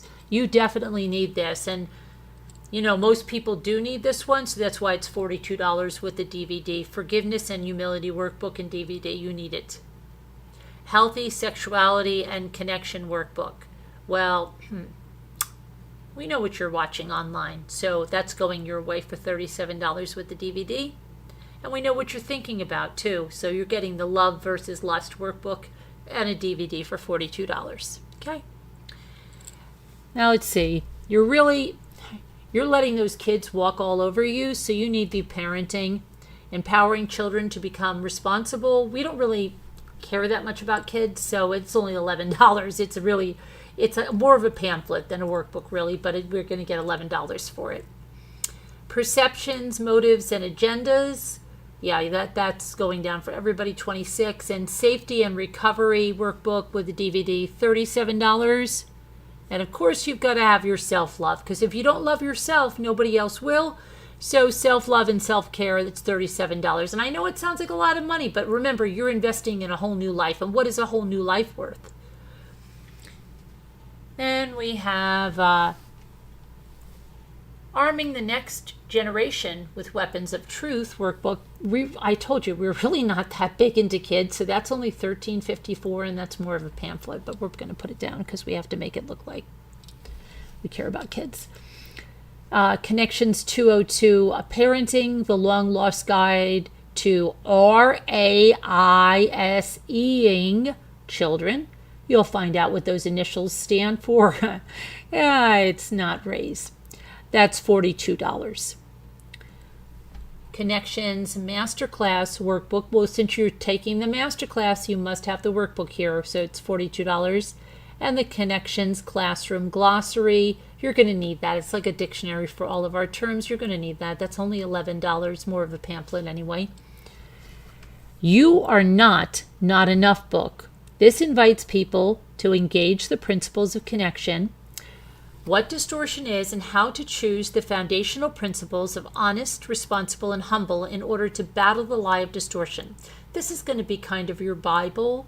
It's going to help you dealing with these other people that try to tell you things. That's only $19, and that's mandatory.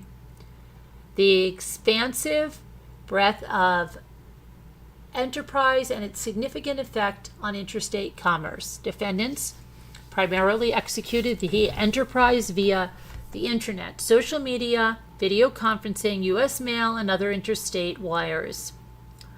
Defendant admits that the enterprise uses wires in interstate and foreign commerce, specifically on the Meet the Founder page of the Connections website. Hildebrandt represented the following.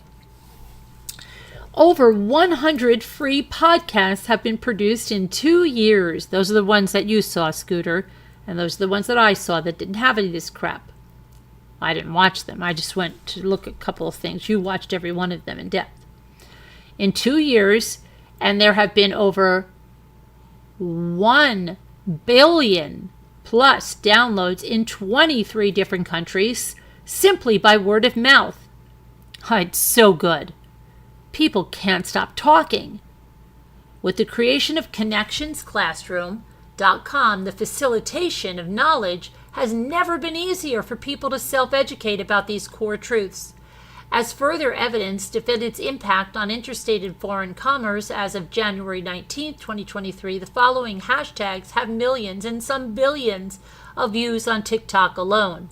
Hashtag connections, nearly 243 million views. Hashtag Jodi Hildebrandt, over 445 million views. Hashtag Ruby Franke, 2.2 billion views. Hashtag Moms of Truth, referring to Hildebrandt and Franke's Instagram and Facebook accounts, over 188 million views. The August 2023 arrests of Hildebrandt and Franke for torturing Franke's 2 small children exposed the enterprise as dangerous and dark brainwashing. The true nature of the enterprise's fraudulent scheme was revealed in August of 2023 when one of Franke's small children, whom Hildebrandt and Franke tortured at Hildebrandt's multi-million-dollar southern Utah residence, escaped and sought help from a neighbor. On August 30th, 2023, Franke's 12-year-old son, named in here Victim 1, climbed out of a window in Hildebrandt's compound and ran to a neighbor's house. Victim 1 knocked on the door requesting food and water, and Victim 1 also requested to be taken to a police station so he could be taken to jail. He made this request because Hildebrandt and Franke had abused and brainwashed him into believing that if he escaped, he would go to jail. The neighbor observed duct tape on Victim 1's wounded ankles and called 911. Upon arrival, law enforcement observed Victim 1's wounds and malnourishment to be severe, and he was transported to a local hospital for treatment. Victim 1 was placed on medical hold due to his deep lacerations from being tied up with rope and from his malnourishment. A treating physician at the St. George Regional Hospital said that if Victim 1 was returned to Hildebrandt or Franke, it may result in death. Franke's 10-year-old daughter, herein called Victim 2, was subsequently found at Hildebrandt's compound.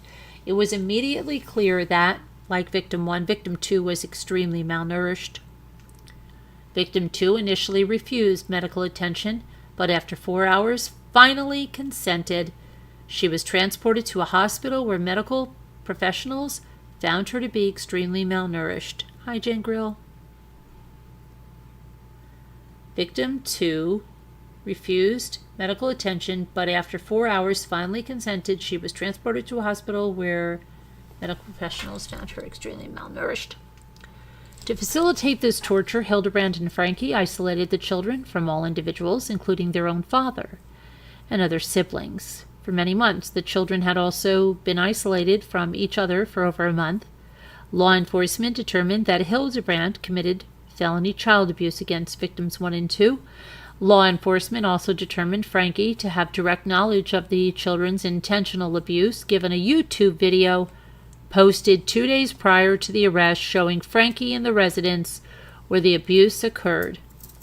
When the police arrested Hildebrandt, she continued to deny any wrongdoing and remarkably told the arresting officer that the Victims 1 and 2 should never be allowed around any other kids.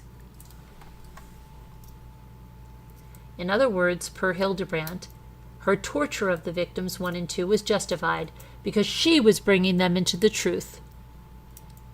How's your husband, Jen Grill? In Hildebrandt's multi-million-dollar compound, first responders found what was described to them as a panic room, with a large Fort Knox vault door, in reality a torture chamber. First responders believed that Franke's children could be trapped in the torture chamber. On August 30th, 2023, police arrested Hildebrandt and Franke, and prosecutors charged them each with 2 counts of felony intentional aggravated child abuse, later increased to 6 counts of felony aggravated child abuse each. And we showed all this to you. We showed this, the body camera from this. We showed you the inside of that house. We showed you Kevin Franke's interview. We showed you Ruby Franke. Right? You remember? Okay.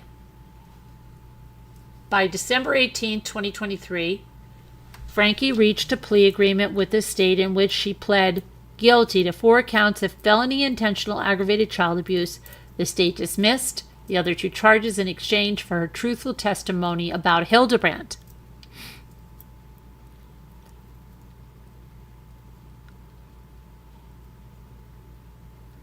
On December 27, 2023, Hildebrandt also pled guilty to 4 counts of felony intentional aggravated child abuse, with the state dismissing the other 2 charges. In their plea agreements, Hildebrandt and Franke admitted that their actions involved the physical torture of victim 1.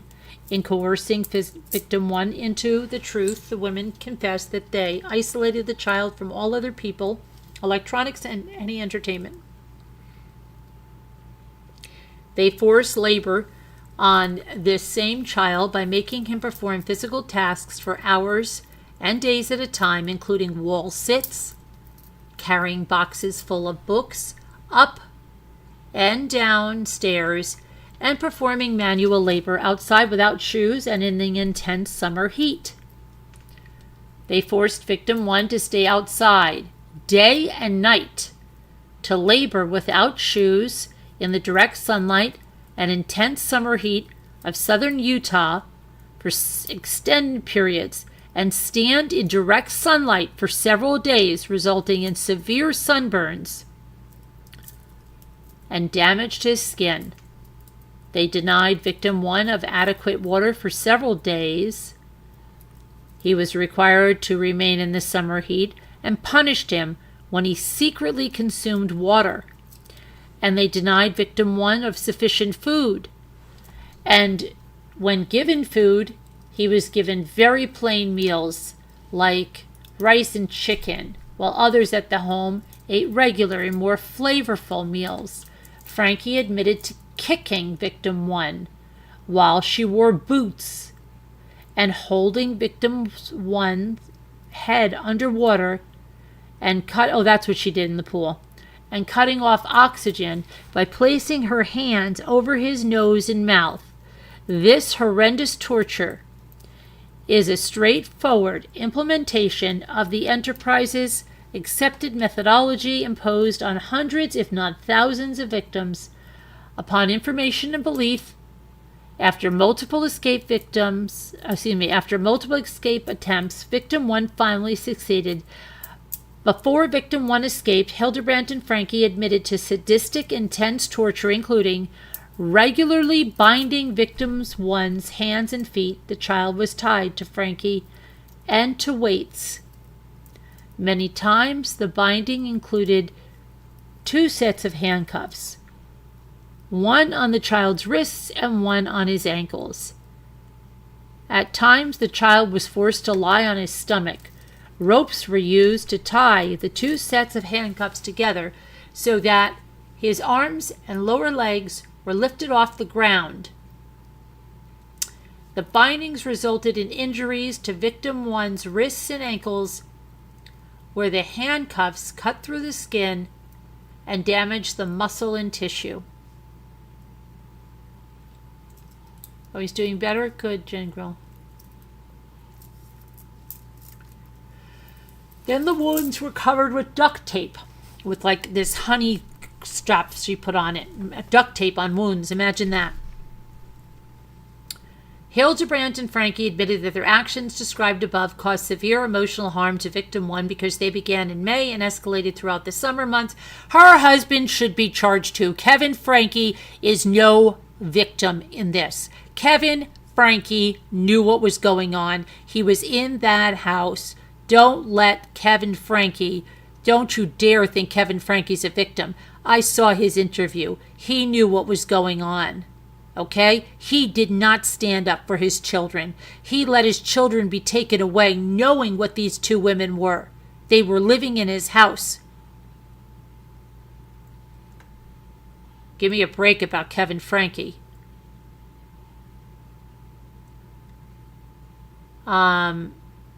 he could have saved his kids. Let's see. Additionally, Hildebrandt and Franke regularly sought to indoctrinate victim 1 and convince him that he was evil and possessed, and that he needed to willingly be obedient to avoid punishments. And while Hildebrandt and Franke told victim 1 that these punishments were necessary for him to repent, he also needed to go to jail for his sins. He was also told that everything that was done to him were acts of love.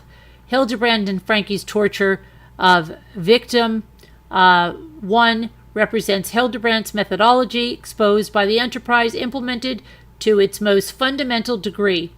Hildebrandt and Franke admitted to similar offenses against victim 2. Franke's journal entries reveal that this horrendous criminal behavior was not separated from Hildebrandt's teachings and the enterprise, but in reality, Hildebrandt's methodology implemented to the highest degree possible, emphasis added unless indicated. You know what, Scooter? How old is Sherry Franke? I am wondering why she didn't report this. Why didn't she report this? She said finally when they were arrested, why didn't she come public with this? That's what I want to know. Because she was an adult then. Why didn't she come public with this? She knew her siblings were missing. I'm not reading that book, but you are, so what is she saying about that? I'm very confused about that. And also about Kevin Franke. When I was watching, Sherry reported multiple times. Why didn't she get on a YouTube? Why didn't she go public?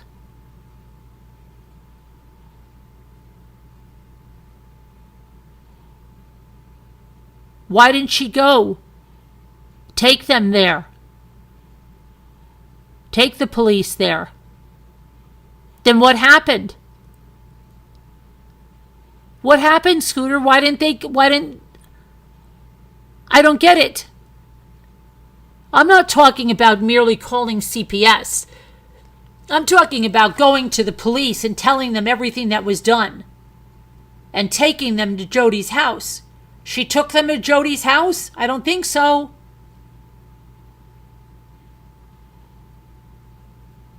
And Kevin, I knew Kevin had no backbone when she was talking in the beginning, and he was coming home from a class and he wasn't allowed to buy like a donut or something. I'm talking because she didn't want him spending 60 cents or something, and he just was like, okay.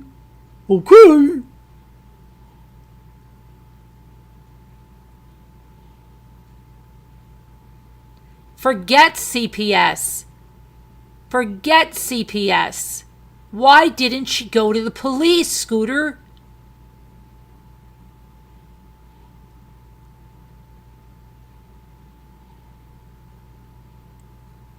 She was 21 years old, wasn't she?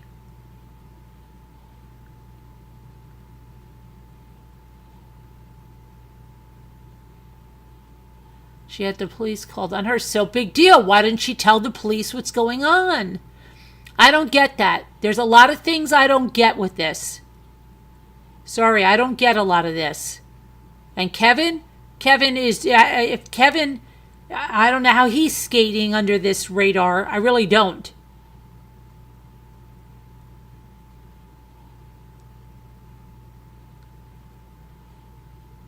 But I just don't understand. If she knew what was going on,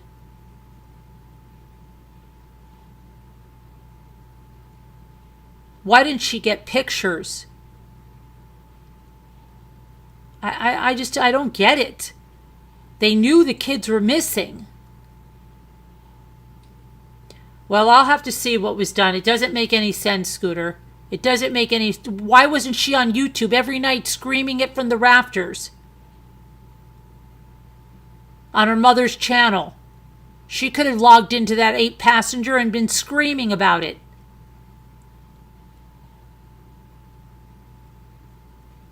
I don't get it. I'm sorry, I don't get it. It doesn't make any sense to me. Maybe I'm missing something. Maybe I didn't get all the information. Maybe I need to see what you're talking about. But why? I don't understand. She was online asking everyone to report the videos. Okay. But what I'm saying is, why didn't she go and demand to see her brothers and sisters, go with the police to Jodi's house and demand to see her brother and sister?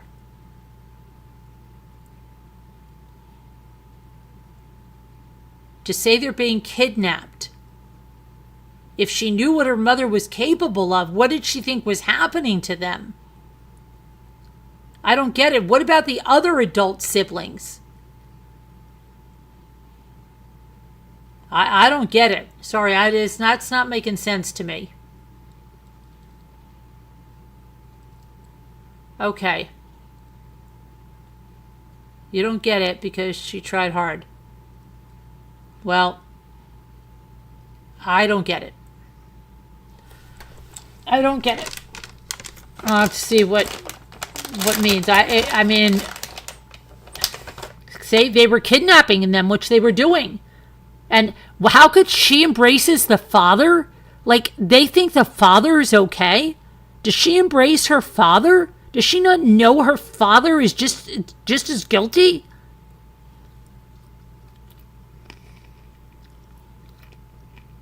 And she's okay with all of her aunts doing this?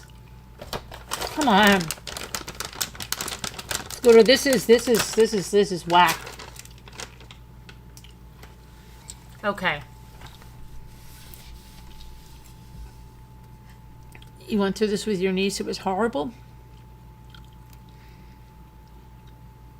I don't know.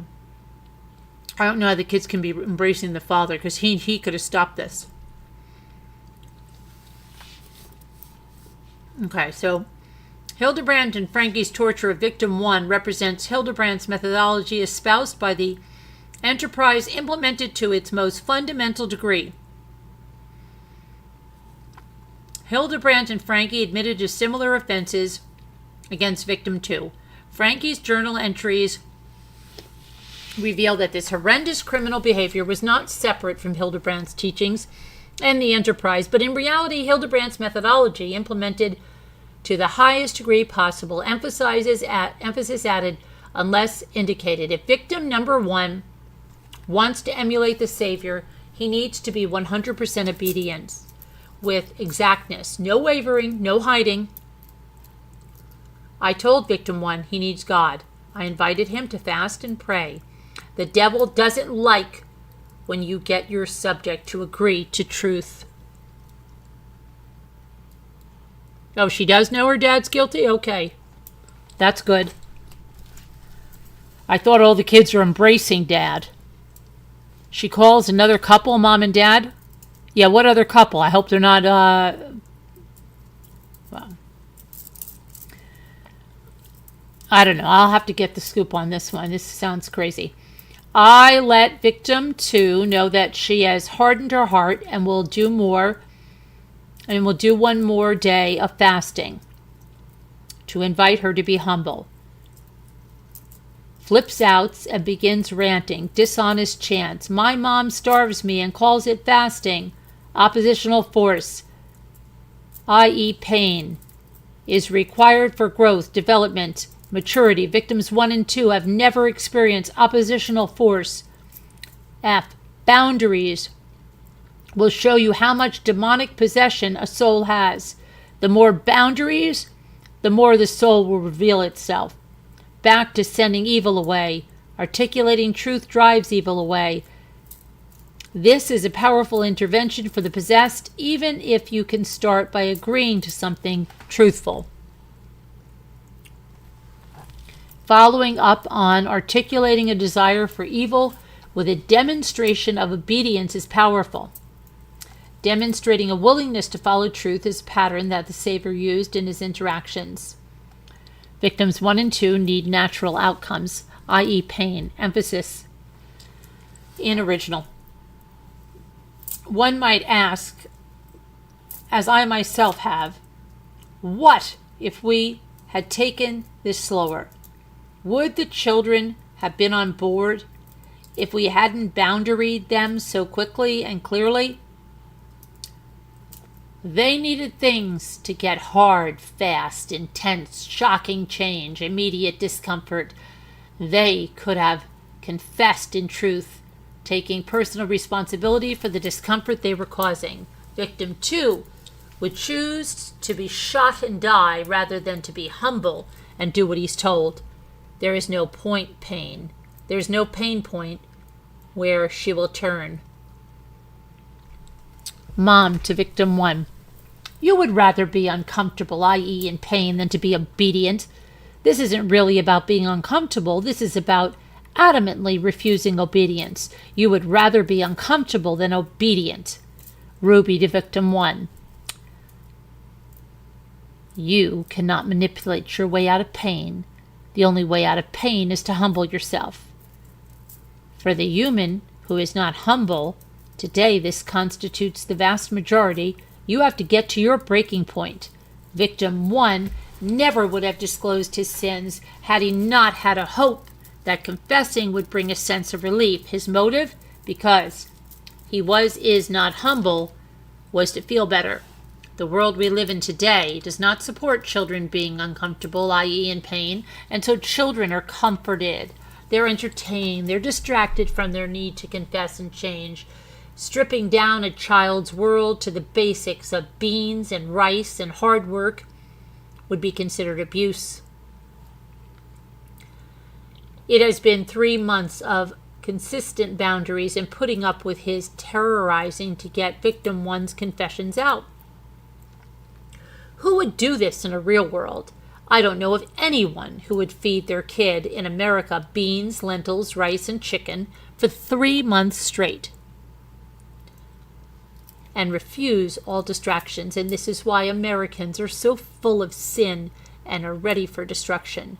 Victim's 1 body is full of evil, puffy, infection, and he won't participate in the responsibility of flushing it out. From May 22nd, 2023 through August 30th, 2023, the time in which Hildebrandt and Franke admitted to this secret torture and abuse of children at Hildebrandt's mansion, they broadcast at least 75 interstate wire communications in the form of podcasts and social media posts from Hildebrandt's compound. The podcasts that Hildebrandt and Franke communicated to the public from May 2023 and August 2023 constitute nearly 10% of the Connections podcasts made available to the public. In these interstate wire communications, Hildebrandt and Franke represent that by following them, an individual will come into the truth.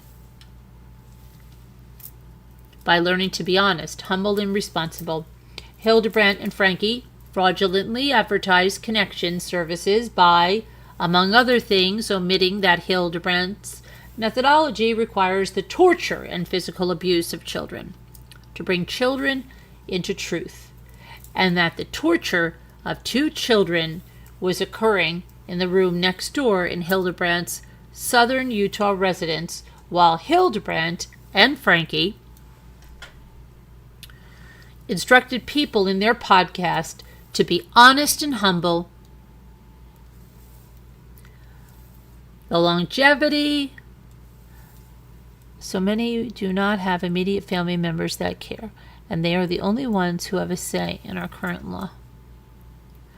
The longevity of the enterprise and the number of its victims demonstrate the defendants knew their actions were unlawful, violent, and dangerous. After Hildebrandt and Franke's arrests, many individuals have publicly explained how the enterprise victimized them as well. These reports are strikingly similar to the torture Hildebrandt and Franke inflicted upon victims 1 and 2, and similarly Savage's abuse of the plaintiff and their minor daughter. The enterprise has been continually defrauding and abusing individuals for at least 15 years.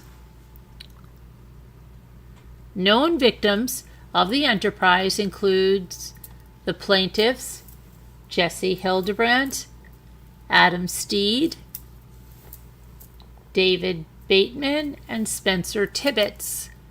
Jodi Hildebrandt. Upon information and belief, shortly after Hildebrandt's arrest, Jodi Hildebrandt, described to the media the extreme abuse and torture they endured as a minor child 15 years ago at the hands of Hildebrandt, which is strikingly similar in nature to the torture of victims 1 and 2. Upon information and belief, Hildebrandt abused and tortured Jodi, who is known to use they, them pronouns to bring them into the truth. Upon information and belief, Hildebrandt's abuse and torture of Jodi included restraining them with duct tape, blindfolding them, isolating them for up to 12 hours per day, forcing them to sleep outside in the snow, physically pushing them, telling Jodi that it was dangerous for them to speak with other people, telling Jodi that Hildebrandt would recruit agents who would report back if Jodi had broken any of Hildebrandt's rules, Hildebrandt falsely accusing Jodi of being addicted to sex, pornography, and pleasuring.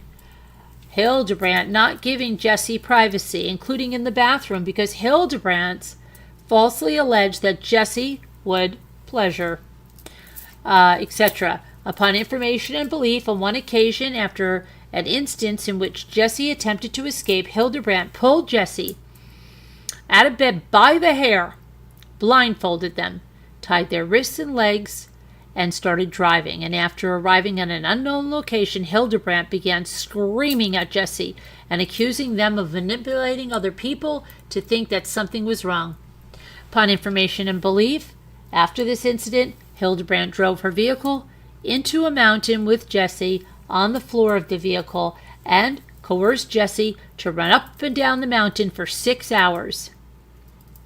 Upon information and belief, Hildebrandt placed individuals at the bottom of the mountain to surveil Jodi to ensure they did not escape.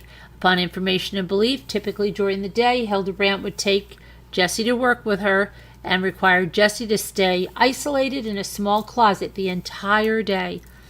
Upon information and belief, on one such occasion, Jodi had an opportunity to escape. Jodi did so and sought protection for a time in a homeless shelter. Upon information and belief, Hildebrandt did not report Jodi as a missing child or make any other attempt to locate her minor family member.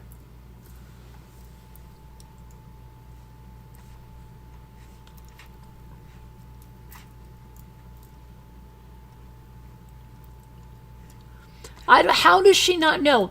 I'll have to talk to you, Scooter. It doesn't make sense to me. They were making videos. They knew they were there. They knew their mother was in connections. Where were their siblings? I have a lot of problems with that. I'm sorry. There's a lot of people that should have done something, and Kevin should be at the top of that list.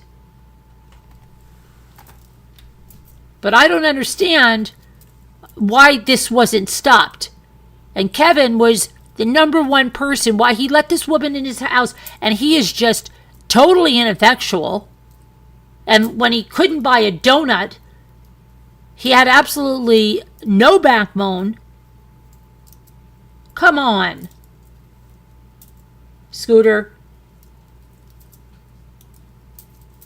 This is crazy.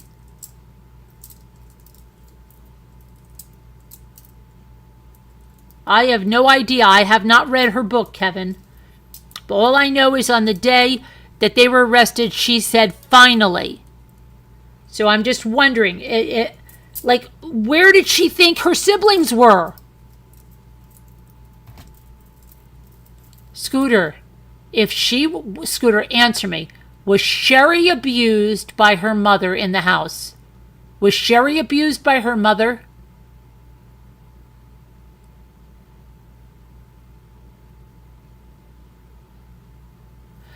Because if she was, oh my gosh, Kevin was, Scooter, don't even.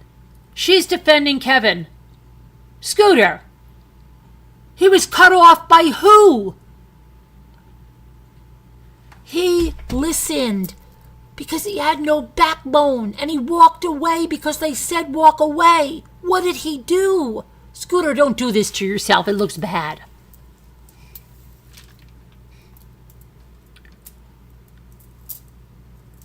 Oh my goodness. Do not defend Kevin. Do not defend Kevin. Kevin knew. He didn't. What did he do? His kids' birthdays came and went. He never wanted. Oh my gosh. The siblings were terrified of Sherry. Why were they terrified of Sherry?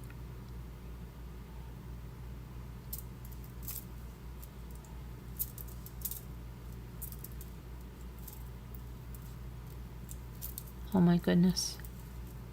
Okay, I'll have to talk with you later about Sherry. Kevin is guilty.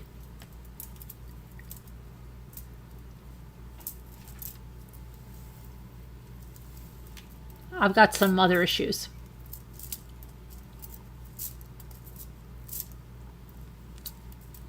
Well, you're saying he was cut off a year from them, like at Ogle, he was cut off a year from them. He was cut off because he wanted to be. Coward, Kevin, it's just me says. Coward.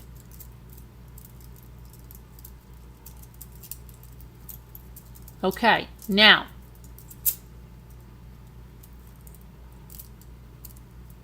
Well, he's... Okay, we'll talk about it later. I don't get it. I just don't get it. I have not read her book. All I know is a social media post, and I was just wondering why. She said finally, and I'm wondering what did she do to get the kids out of that house, because they would have been dead probably in another week. Because they were going to get some land, and they were going to kill them. In my opinion.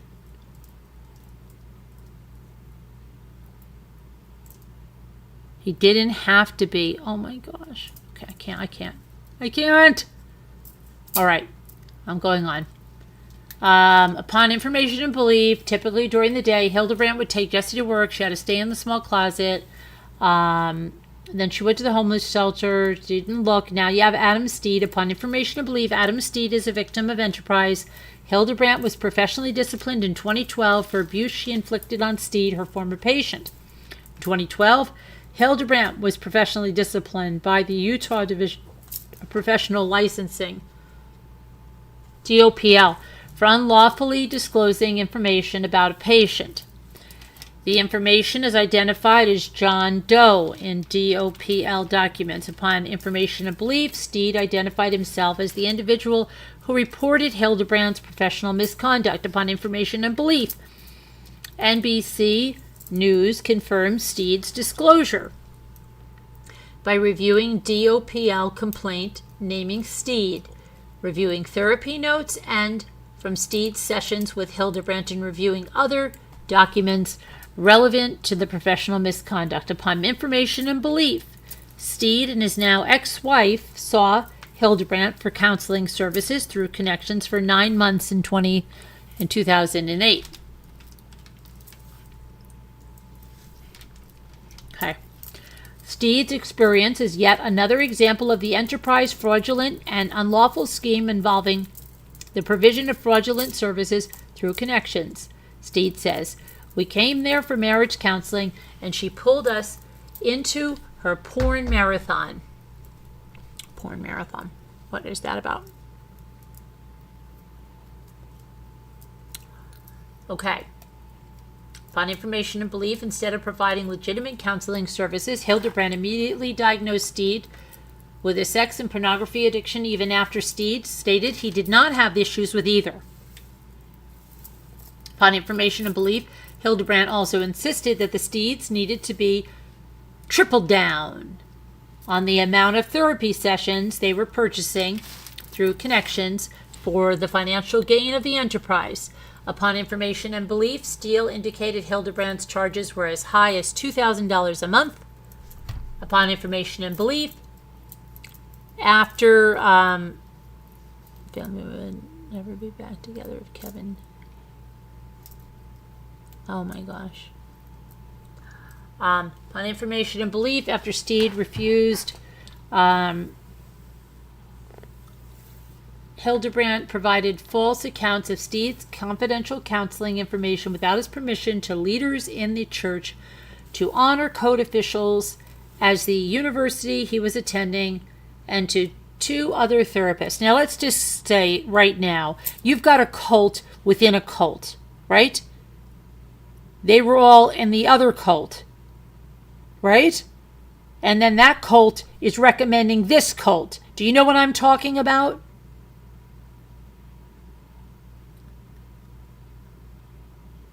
Right?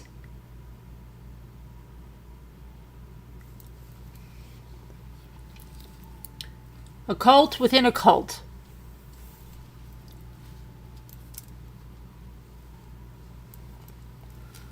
Oh, brother.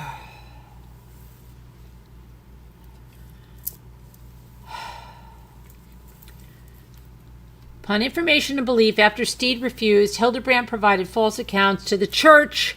To the church. What church is that? What church? What church?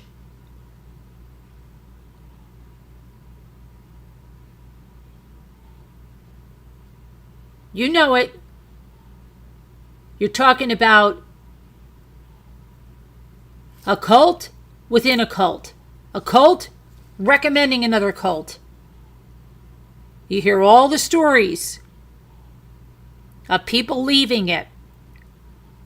So you already had vulnerable people in one cult being recommended to go LDS into another cult. She had a whole target pool of prospects for her business from the first cult, and that cult recommended her cult, and she was one of the recommended therapists in there. Did you know that? Okay. To honor code officials at the university he was attending and to 2 other therapists. Hildebrandt's actions towards Steed were typically of the enterprise strategy to keep individuals within the enterprise. Hildebrandt and other members of the enterprise would coordinate with the victim's spouse, often also a member of the enterprise, to disseminate false allegations and information about a victim's mental health diagnoses, to embarrass, harass, and subsequently coerce victims to stay within the enterprise for fear of facing additional public shaming. As described by Steed, when I chose to leave this cult-like group, Jodi tried to punish me, and she worked through Steed's University Honor Code office and legal measures to try to hurt me. And I have on the emails between my ex-wife and Hildebrandt planning out all this stuff and talking about what the real issues were in our marriage were, and them evolving into something drastically sounding with allegations that would totally destroy a life. I had to come forward because what I heard, they were doing the same thing to those little kids that they did to me to hide their crimes. It was totally predictable. Upon information and belief, when Steed refused to continue to pay Hildebrandt exorbitant service fees throughout connections for the benefit of the enterprise and to treat non-existent mental health issues, Hildebrandt conspired with Steed's now ex-wife to falsely accuse him of SAing their small child. She's living in truth, isn't she? She's not living in distortion. She's living in truth, Jodi. What a fraud. Upon information and belief, Hildebrandt instructed Steed's ex-wife to send an email with a list of demands of what Steed had to do to avoid divorce, which included remaining in the enterprise, paying the enterprise thousands of dollars per month for fraudulent and necessary services, and a requirement that Steed could not see other therapists. Of course not. Yeah. Upon information and belief, As a result of Hildebrandt's false claims to those organizations and his ex-wife, Steed lost church privileges, was temporarily suspended from his university, and suffered a divorce. Steed stated, "My family got destroyed, my life got destroyed." Hello, Art Mayweis.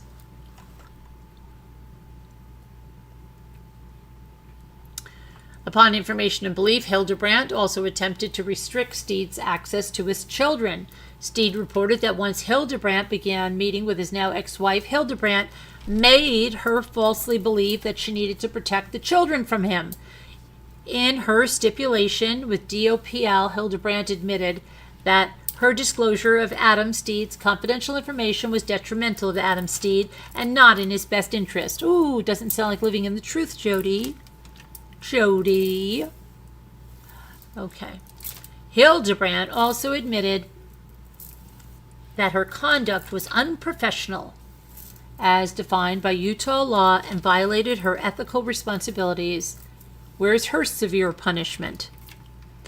You must be humble and have humility, Jodi, and experience, right, all the stuff you said that everybody else needed to.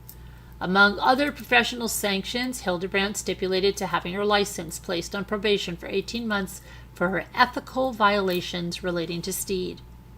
18 months, right? Dave Bateman, upon information and belief. Dave Bateman is another victim.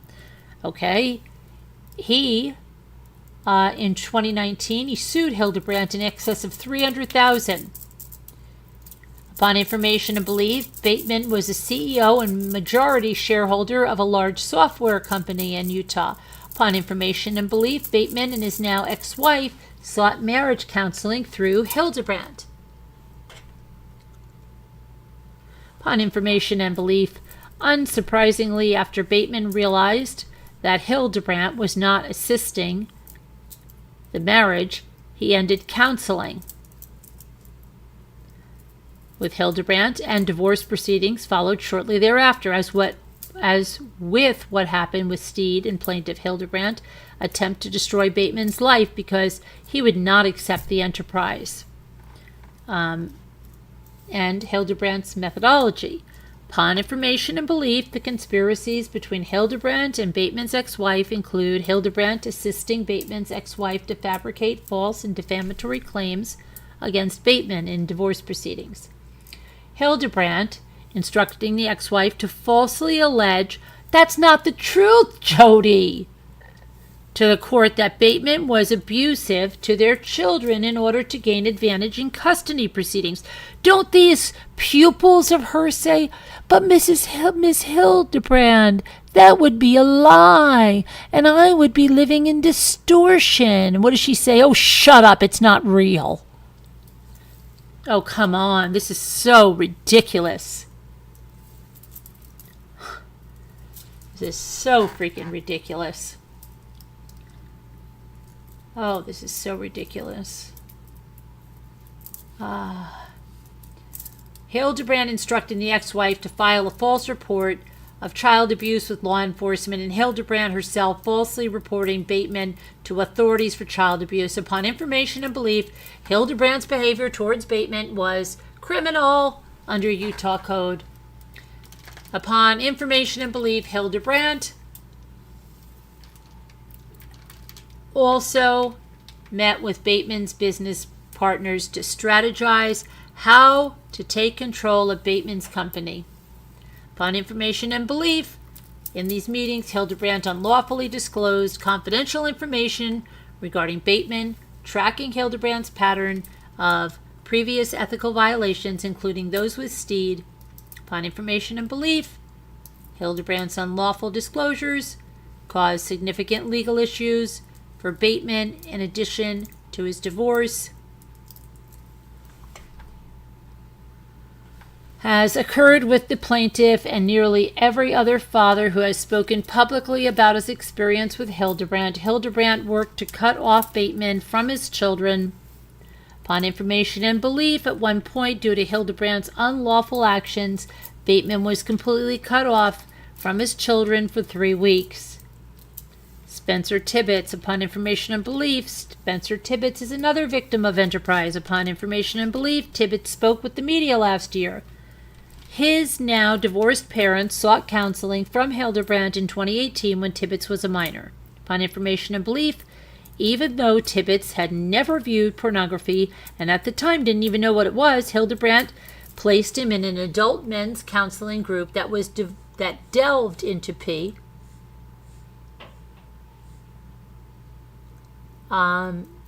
S addiction and lust. Upon information and belief, Tibbets reported that in one therapy call mandated by Hildebrandt, a group member described IC fantasies to him. Forcing a minor child to participate in these adult conversations constitutes aggravated child abuse. The enterprise social media pages contain hundreds of comments accumulated from people who saying the program caused them harm, caused couples who sought their counseling services harm. On the Connections website, Hildebrandt stated that she has counseled thousands of individuals and families, all ages and situations, with her unique style. Enterprise has damaged hundreds of individuals and families. Hildebrandt's methodology is destructive to families and marriages. Indeed, such destruction is a primary objective of the enterprise by fabricating false diagnoses and manipulating victims into believing they need additional services that can only be provided by Hildebrandt. Hildebrandt and members of the enterprise furthered the scheme by enticing victims into spending exorbitant amounts of money on Hildebrandt's and the enterprise's services. As described above, Connections represents that purchasing its products and services and following Hildebrandt's methodology will bring peace in individuals' lives and joy in their relationships and families. Yeah, like they look like they had a lot of joy. Jodi was living alone as a 50-some-odd-year-old woman who looked like she had so much joy in her life. Franke was really living the life, wasn't she? Regarding Hildebrandt's teachings, a former client explained the narrative was very much like, if your husband is not perfect, it's your job to leave him. And he is undeserving. And if he was to be living honest, responsible, humble, you know, these values, that he would be deserving. The former client explained that at the time this former client was meeting with Hildebrandt, she told a friend, if I had been married entering Hildebrandt's group, I would be exiting the group as divorced, and that Hildebrandt definitely wasn't an advocate for marriage or men. Of course not. Of course not. Upon information and belief, Stephanie Jones, another former client of Hildebrandt, reported that most women receiving services from Hildebrandt were separated from their husbands or were at least sleeping in separate rooms. Yeah, that's right. She got rid of the husband. It's one person she has to convince, one person she can blackmail. Unsurprisingly, the vast majority of Hildebrandt's former clients who have shared their experiences publicly are now divorced. What a great track record, Jodi. This includes Kevin Franke, Spencer Tibbets' parents, Adam Steed, Stephanie Jones, Dave Bateman, and the plaintiff. Similarly, as explained above, hundreds of individuals commented on the Connections social media pages disclosing Hildebrandt's destruction of their families using the enterprise fraudulent tactics. Defendants admit knowledge in the harmful nature of the enterprise. Members of the enterprise disclosed numerous times that they knew of the fraudulent and harmful nature of the services and products sold by Connections and the enterprise scheme. See? The members are complacent in this. Hildebrandt posted a video in which she admits that she read reviews for her services. In the video, Hildebrandt angrily stated that the majority of individuals, approximately 50 to 75 people, gave her the lowest reviews, and only 5 individuals left 5-star reviews. Who? I need a Snickers? No, I just can't stand people like this. I can't stand this. I just can't stand people that are like this. And the people that, oh my gosh. These men, they had, oh boy. I can't. I better keep my mouth shut. In the video, Hildebrandt angrily related how individuals are mad with her services and then leave a 1-star review. Hildebrandt mandated that her customers and followers leave 5-star reviews. A similar response is seen on the Connections podcast, where on Spotify, the podcasts have a 1.3 out of 5 rating, and in Apple Podcasts, they have a 2.5 out of 5 rating. The Apple Podcast platform allows comments which explain in detail the harmful nature of the enterprise. It was in a shocking video in which Hildebrandt compares herself and Franke to Rosa Parks. Hildebrandt and Franke explain that they get attacked every day for their falsehoods they perpetrate. In summary, you know what? Okay, hold on. I've got to get an artichoke heart and I'll tell you.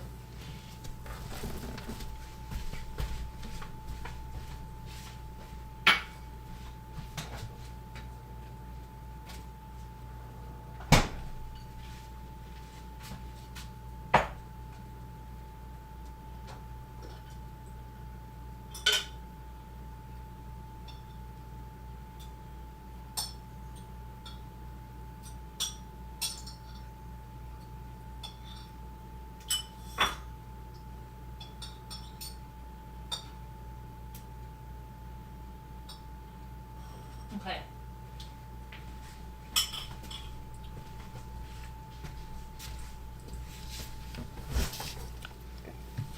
Here's my problem. Okay? And I'm going to tell you right now.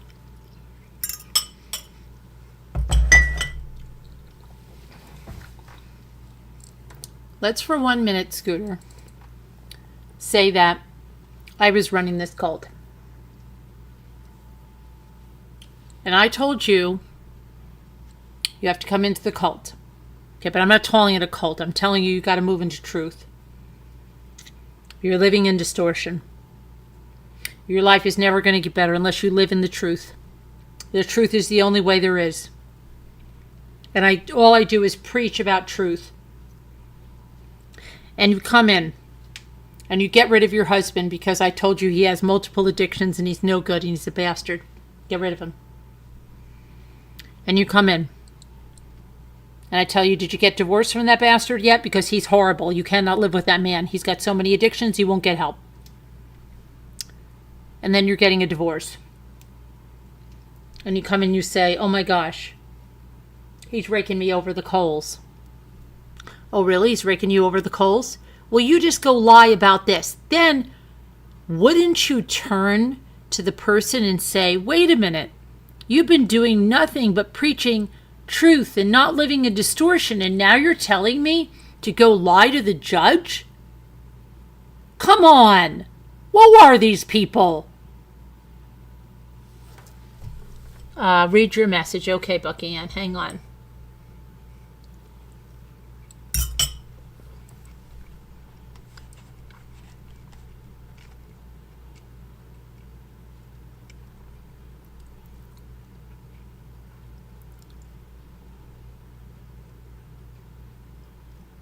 Where's your message, Bucky Ann? Wait, where is it? How easily distracted. Where's your message? Oh, I see it. I think that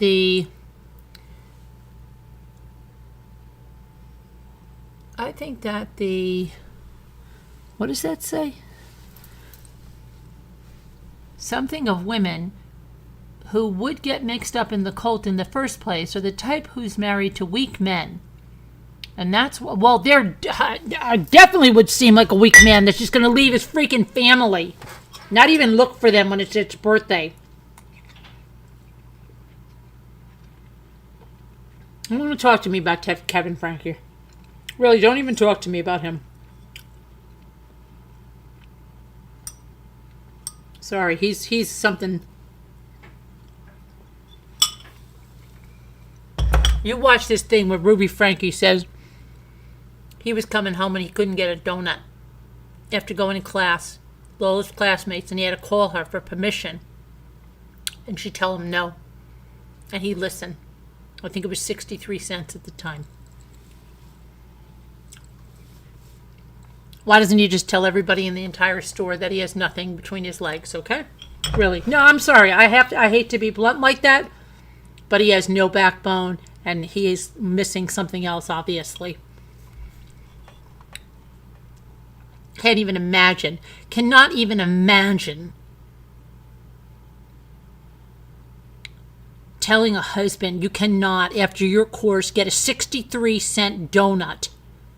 And you better call me and never ever spend 63 cents without checking it with me first. Come on. And vice versa. Nobody better tell me after I'm coming home from a course and I want to get a donut that I'm not going to spend 63 cents, or if I want a Kind bar or granola bar. Come on. That's exactly what I'm saying, Kevin. She was so proud of that. She was so proud that all of his classmates in this class, she was so proud that he called in and all the classmates talked about it.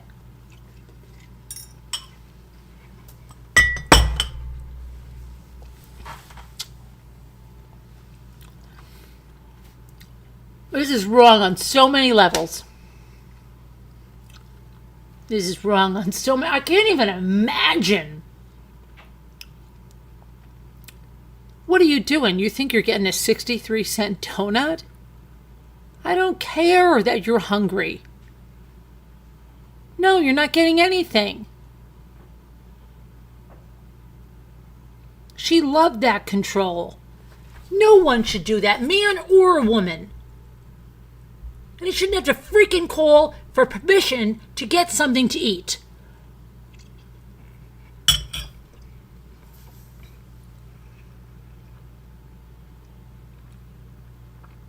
They were already coming from a cult. Bucky, they were already coming from a cult. They're already coming from a cult. And then they have cult therapists, cult recommended ones. So they're still in a cult, and now they're going to another cult. Oh, and tell me, Scooter, tell me, how many are still in the other cult?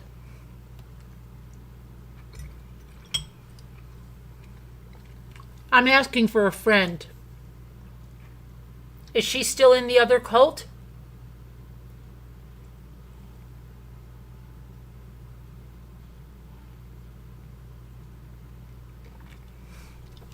This is just so crazy.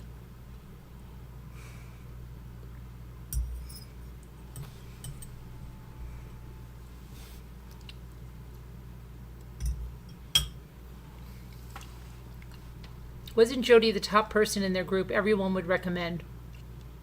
Yeah, I think so. There is go. A real man would never allow his wife to be in a cult and destroy their kids. A real man would never be like, okay, you're out of the house because so-and-so said you have a S addiction and a P addiction and this other addiction that they said they don't have. All right, honey, are those my bags? I'll get them packed lickety-split and I'll be out of here. W2 Scooter says, where we met for the first time in Erie, you told Jimmy he couldn't have a bag of cookies. Oh, stop it. Oh, you stop that, Scooter. Oh, my goodness, you are such a liar.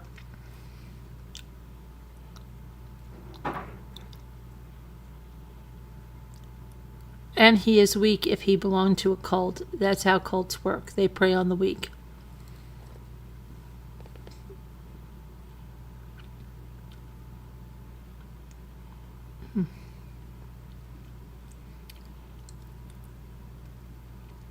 You have the video of us ordering. Everybody ordered whatever they wanted, Scooter. You're a real something. Oh my gosh. All right, let's go on. Upon information and belief, Members of the enterprise knew of the fraudulent nature of the scheme because Hildebrandt had been open with members and her torture and physical abuse of minors and victimizations of clients and other individuals for at least 15 years. Hello, hi, Sassy. Hello, One Eye. In multiple videos disseminated over interstate wires, members of the enterprise make statements demonstrating that the enterprise was aware that its schemes and services and products sold by connections were fraudulent. Savage implements Hildebrandt's methodology to damage the plaintiff. Well, finally, we're going to talk about the plaintiff. In an interview, Steed describes individuals who implement Hildebrandt's methodology, clients that are close to her, that are probably not very good people in the first place, but Hildebrandt enhances their abilities under her guidance to do incredibly criminal things. But this doesn't make sense because she's supposed to be living in the truth. Hi, Nelson. How are you? Hi, Nelson. Okay. Oh, boy. Oh, boy. This accurately describes Savage and her implementation of Hildebrandt's methodology to victimize and abuse the plaintiff and his daughter for the past decade. Savage has been an ardent Hildebrandt associate for years and inflicted Hildebrandt's brainwashing tactics on the plaintiff and his minor daughter. Oh my gosh, sir, you got brainwashed?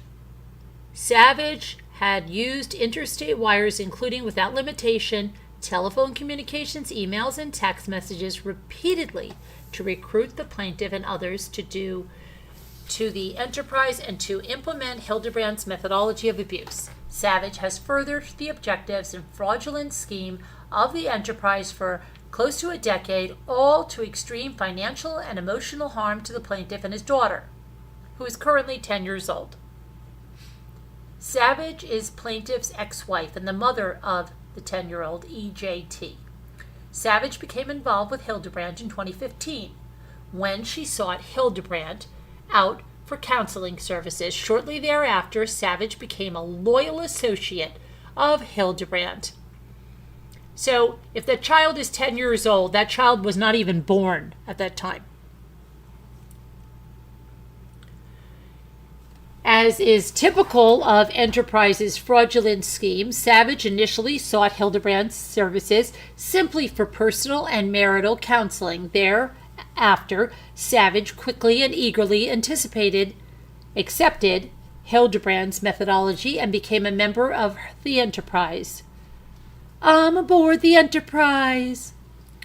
Shortly after Savage's indoctrination into the Enterprise, Savage began implementing Hildebrandt's methodology into her parenting and marital affairs with EJT and plaintiff. Upon information and belief, Hildebrandt and Savage conspired to create appearance of marital problems. Now, here is what I'm talking about. Here's what I'm talking about.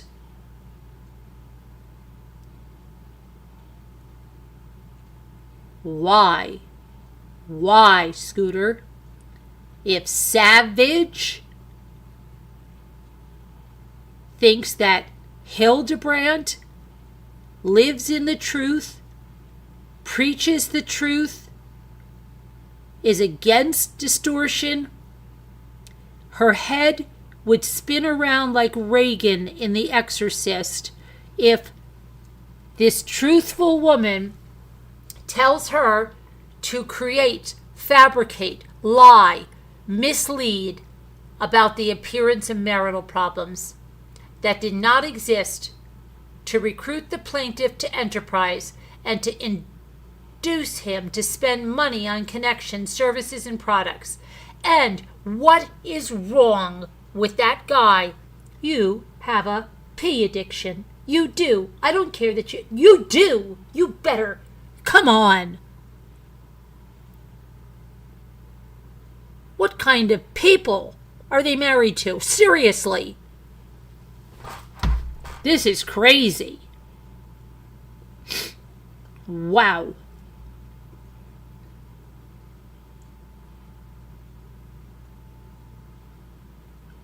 That is nuts. Beyond nuts.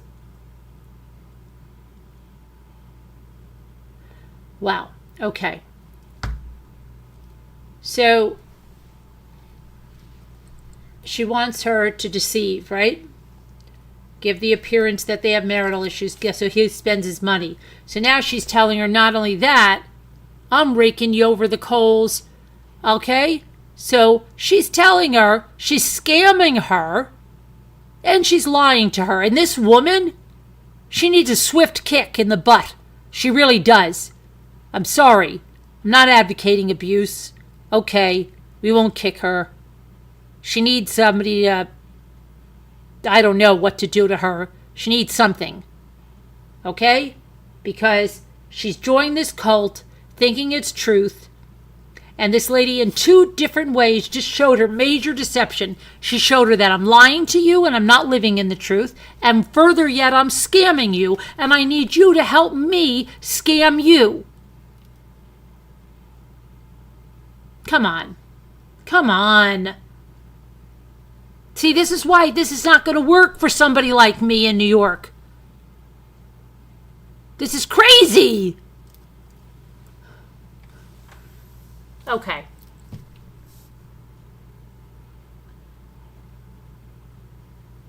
Savage's conspiracy with Hildebrandt to manufacture marital problems is demonstrated by Savage's sworn testimony that the most abusive thing the plaintiff ever did to her was extend a family vacation in Canada by 1 week in July 2016 because he was too ill to travel, suffering from a respiratory infection. At the same time, Savage was punishing him by telling him that because he was in distortion, she threatened to leave him without a residence upon returning. Okay, let's dissect that right now, okay?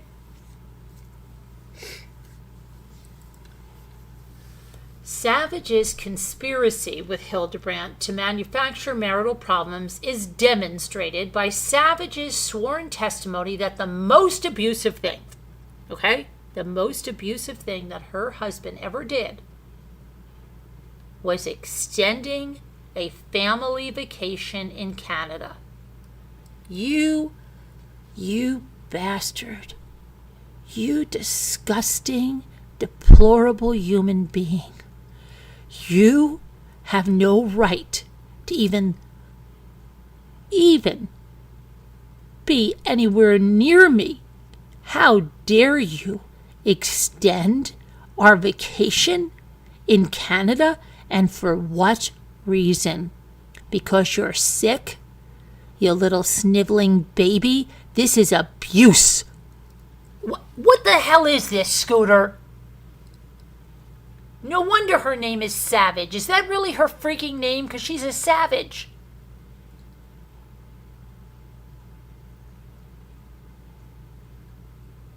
So, by 1 week in July, because he was too ill to travel. At the same time, Savage was punishing him by telling him that because he is in distortion, she's threatened to leave without a residence and upon returning. Okay, this is great. You disgusting, deplorable human being, excuse for a man. You're so sick. You're going to extend our trip. You're living in distortion. You're not sick. You're living in distortion. And you know what? And because of that, I'm leaving. You're disgusting. Ugh. And I'm leaving you, and I'm taking the house, and you have nowhere to go back to because you're not getting in the house again. Come on. Oh my gosh, I can't even. Okay. During the time that Hildebrandt was treating Savage in or around July 2016, that's when this is happening, plaintiff told Savage that the most important thing for him was to live their religion together. Savage immediately responded, the most important thing to me is to be married to someone who lives Jodi Hildebrandt's principles. In 2016, the plaintiff objected to the amount of the couple's money Savage was spending on the enterprise services and products through personal counseling and related written materials with Hildebrandt and connections. I want to know what the heck Savage is doing for a living. Is she bringing in any of this money? Or is he the breadwinner? What is it, Savage? Savage responded that she was willing to spend all of their money on the enterprise. Well, Savage, you don't sound like anybody that should be in a marriage because you're a freaking dictator. Okay? Wow. This is crazy.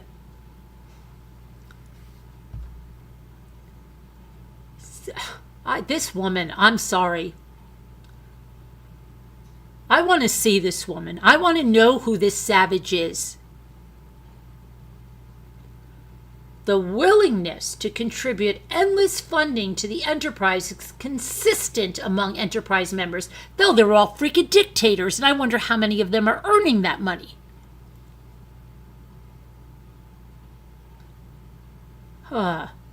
During the course of their marriage, Savage spent approximately $5,000 in marital funds on services through connections, including, without limitation, counseling sessions with Hildebrandt, which were about $200 per individual session and $100 per month for group sessions. You know what I love?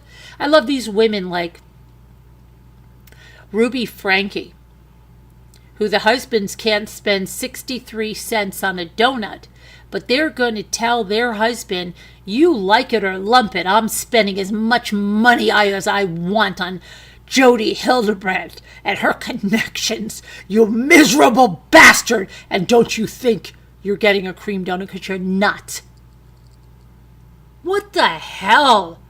How are these people even together in the first place? And who is Savage's new man? Somebody that Jodi picked out of the freaking cult pool? Come on. This is crazy, Scooter. Why do you... Oh my gosh.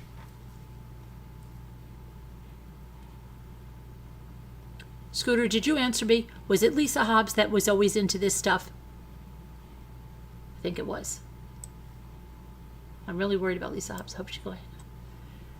Okay.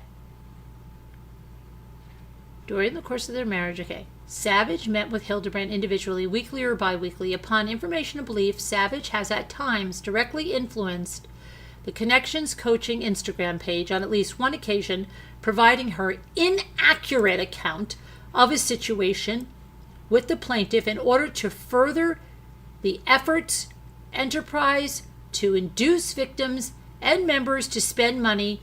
Okay, here she is. Here she is. Living in the truth. Living in the truth there, Savage. Savage and intentionally lied, and probably with the full blessing of non-truthful Jodi Hildebrandt, to deceive people via the Instagram page. Please. Savage pressured the plaintiff to attend and pay for instruction at Connections with the enterprise. At this time, Hildebrandt and Connections established a direct relationship with the plaintiff, which in turn established a duty for Hildebrandt and Connections to inform the plaintiff of material facts that would impact their relationship, and the advice provided to plaintiff and Savage by Hildebrandt and Connections. Plaintiff felt he was being led into a cult. Oh my gosh, no, really? Do you think? And upon researching Connections, discovered Hildebrandt's prior professional and illegal misconduct. At all relevant times, Savage was and is aware the illegitimacy and fraudulent nature of the enterprise and Connection services and products. As plaintiff's spouse, Savage has a duty to inform plaintiff of the illegitimacy and fraudulent nature of enterprise and of Connection services and products. Given the drastic and destructive impact the enterprise had on the plaintiff and the child's life, detailed herein the illegitimacy and fraudulent nature of the enterprise and of connection, services, and products, was a then existing material fact. Oh my gosh. At no time did Savage inform the plaintiff of the illegitimacy and fraudulent nature. Well, then, you know what, Savage? You are a liar. You're a schemer, a manipulator, just as bad, because you're supposed to be living in the truth, and all you are is a deceiver, a liar, just a horrible person to do that, to just lie, try to get more people into the cult when you knew it was wrong, and you knew you were deceiving everybody, and you're lying, and you're breaking apart families, and you're deceiving.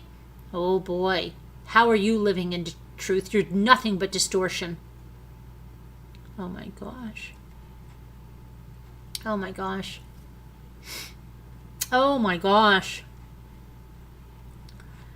Fraudulent nature of connection services. Savage knew of the illegitimacy in the past because, being so involved with connections for months, she personally observed almost every family who used the program be destroyed by the enterprise. And because Savage also observed the psychological torture inflicted victims of the enterprise. At all relevant times, Hildebrandt, acting individually and on behalf of connections, was and is aware of the illegitimacy and the fraudulent nature of the enterprise and of connections, services, and products. At no point did Hildebrandt, acting either individually or on behalf of connections, inform the plaintiffs of the illegitimacy and fraudulent nature of the enterprise and of connections, services, and products. Plaintiff did not become aware of this illegitimacy or fraudulent nature of the enterprise until the arrest and subsequent sentencing of Hildebrandt and Franke in August of 2023 and February of 2024. So this guy is saying he did not become aware of this until 2023 and 2024, when you saw your wife abusing your child for almost 10 years, sir? Good day, sir. You get nothing. Well, come on. Given the depravity of the actions that resulted from Hildebrandt and connections, failure to disclose the material fact of the illegitimacy and the fraudulent nature of the enterprise and connection, services, and products, as detailed in paragraphs 218 through 371 herein, Hildebrandt, acting individually and on behalf of connections, did engage in actions that were willful, malicious, intentionally fraudulent, and at the very least constitute a knowing and reckless indifference towards and a disregard of the rights of the plaintiff and the child. Oh my goodness. I didn't see it. I missed what she put. What did she put? I missed it. What'd she put? I missed it. What'd she put? I want to know now. Now I'm not going to go on until I know what it is. I'm stopping. I'm getting another artichoke heart, and I'm not going to continue until I know what Scooter typed in there.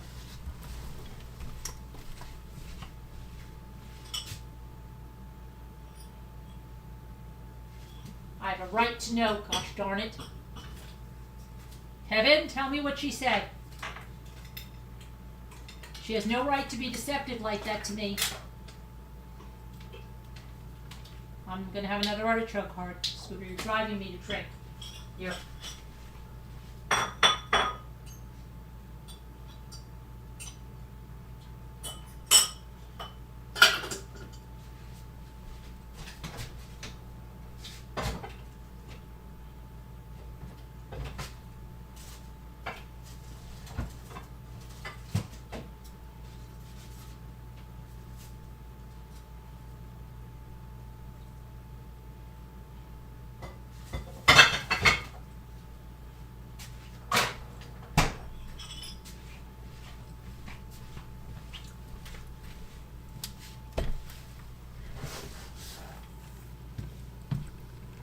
What did she say? Scooter, tell everybody or we can't continue. Please, Scooter.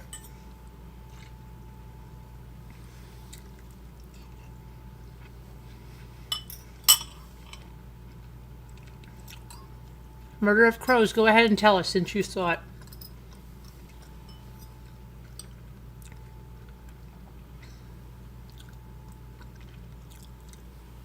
Meant Sherry saw her mom giggling, coming out of the bedroom, sneaking out in her little PJs at 3 a.m.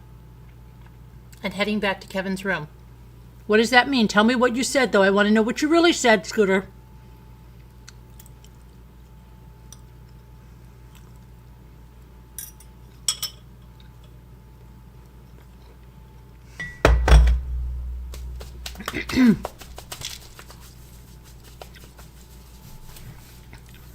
Okay, so now she saw her. Oh, okay. Thank you, Murder of Crows. Okay, got you.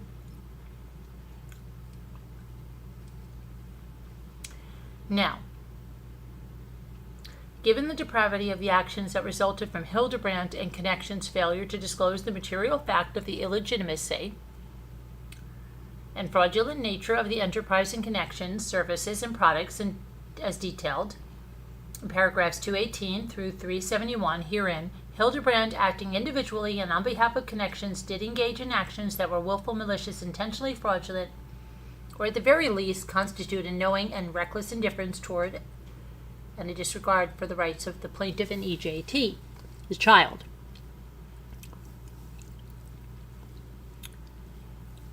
Oh, I know. Further, given the depravity of Savage's actions that resulted from her failure to disclose the material fact of the illegitimacy and fraudulent nature of enterprise, Connections, services, and products as detailed, Savage did engage in actions that were willful, malicious, and intentionally fraudulent, and at very least constitute a knowing and a reckless indifference towards and a disregard of the plaintiff and the child's rights. Plaintiff repeatedly protested Savage's subservience to Hildebrandt, membership in the enterprise, and attempts to coerce the plaintiff to accept Hildebrandt's methodology and to participate in enterprise. On numerous occasions, included in writing, the plaintiff informed Savage that Hildebrandt was destroying their marriage and pleaded with Savage that she see any other counselor besides Hildebrandt. You know what, plaintiff? How about taking your foot, lifting it up, and putting it down? Plaintiff also expressed his fear that Hildebrandt would destroy his reputation through public defamatory allegations, as she had done to Steed. Despite plaintiff's protestations, Savage declared she would spend all of the couple's money. You know what? I would take. If someone said to me, I'm going to spend all of our money on Jodi Hildebrandt and Connections, so what are you going to do about it? Okay? Are these people nuts? Because first of all, is the plaintiff earning the money? If the plaintiff was earning the money, say, oh, really? You're going to spend all of our money on that? Okay. All right. Good. Then I'm going to quit my job tomorrow. And you're going to lose your house, and you're going to lose your car, and our kids are going to be on the street. What's going to go on? Because you're spending all of our money with Jodi, so you better go out and get a job, and you better get a good one. Oh my gosh, this is so crazy. This is so crazy. I don't even know who these people are. I want to see pictures of these people. I want to see videos of these people. I want to see their wedding video. I want to see their wedding video. I want to know how they met in the first place. Scooter, get on that, please. Okay. This is unbelievable. Plaintiff also expressed, okay, so she said that, where was she? She just destroyed their marriage and Savage to see any other counselor, and plaintiff expressed his fear that Hildebrandt would destroy his reputation, right? Despite this, Savage described that she would spend all of the couple's money on the enterprise and connection services and products and would stay married to plaintiff only if he declared unwavering allegiance to Hildebrandt's methodology, precisely what Steed's ex-wife did to him at Hildebrandt's instructions. Now you know they have nothing between something. Savage admitted to the plaintiff that Hildebrandt told her that the plaintiff was addicted to P, despite Hildebrandt never having met the plaintiff or spoken to him. Upon information and belief, Hildebrandt instructed Savage to scan the plaintiff's laptop without his knowledge to find P. Around February of 2016, Savage searched the plaintiff's laptop without his knowledge in an effort to interfere and to interrupt plaintiff's lawful use of his computer technology implicating criminal conduct under Utah Code. Plaintiff's computer was not marital property. Plaintiff purchased the computer before the parties were married. Savage admitted under oath, "I did scan plaintiff's laptop."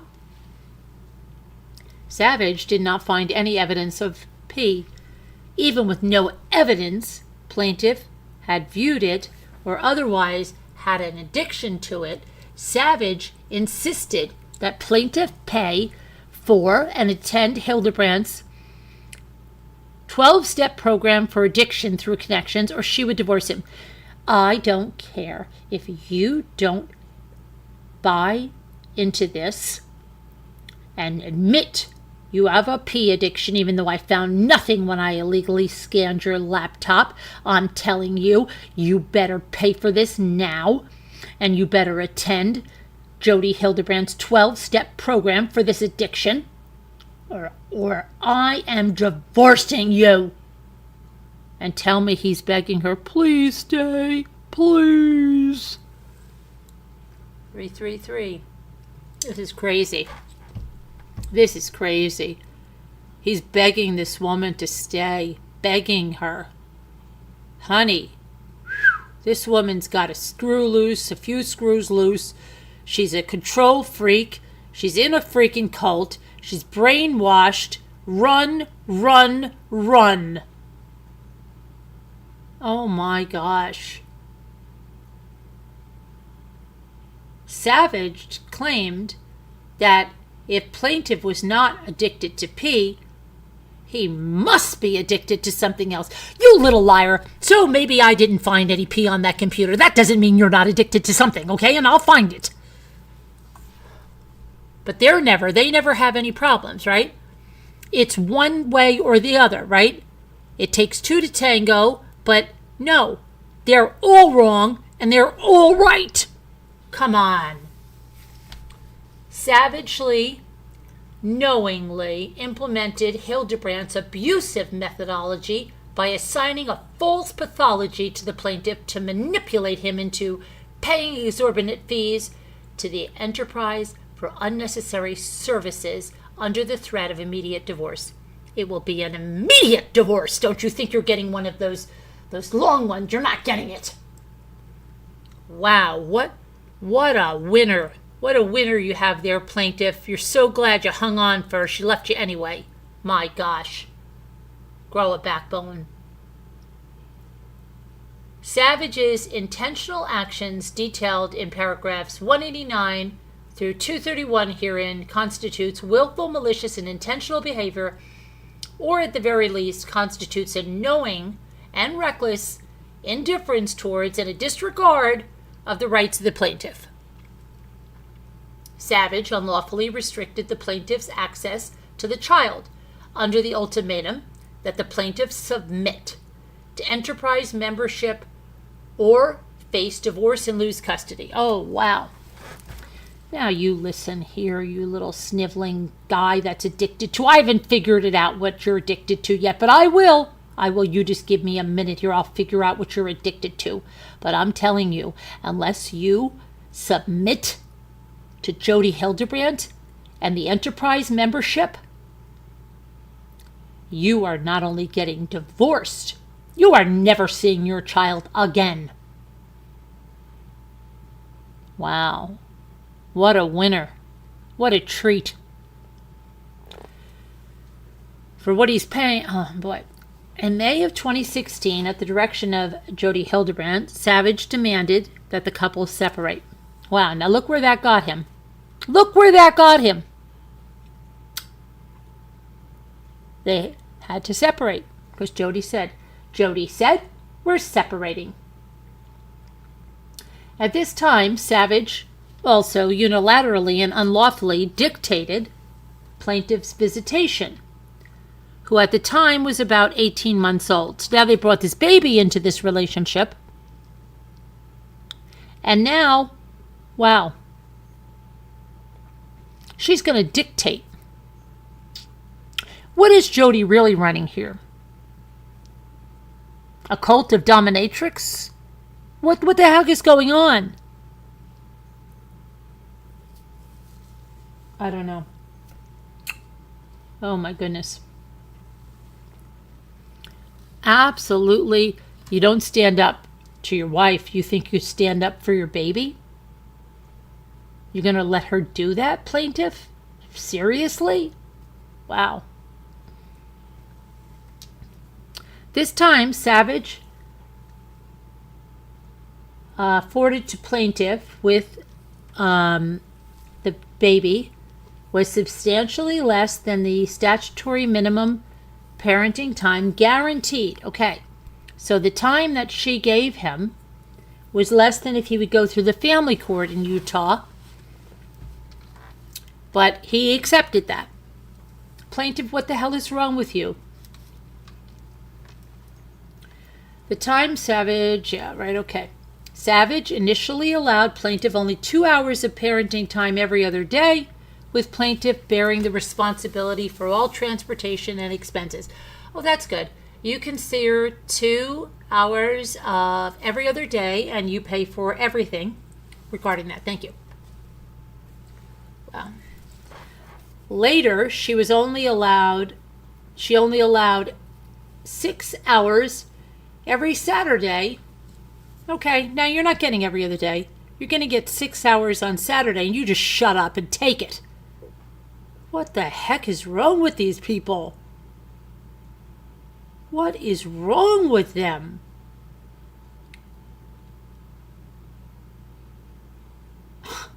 I don't even understand this. I don't even understand. If I was married to a man that didn't stand up, if I said something like that, I would say, what the hell, I'm going to leave. Who the hell doesn't stand up for their kids? Wow, this is crazy. Oh my gosh. Oh my gosh. What are these kids going to look back and think? Wow, my father really cared about me. Manischewitz. Okay. This is crazy. This is crazy. Okay. This is unbelievable. Okay, so now you're going to get 6 hours every Saturday, and you have all the expenses in the transportation. In May of 2016, when Savage unlawfully restricted the plaintiff's time and then demanded that she and the plaintiff separate, Savage provided the plaintiff with ultimatums designed to either financially enrich or further the objectives of the enterprise to comply with or otherwise face divorce. Unbelievable. Unfreaking believable. This guy. I want to meet these people. I want to know where they met. I want to know what he does for a living. I want to know what she does for a living. I need to know these facts. I need to know what kind of family he was raised in. I need to know what his parents did. This is insane. Savage's actions demonstrate her commitment to the enterprise and her implementation of Hildebrandt's methodology.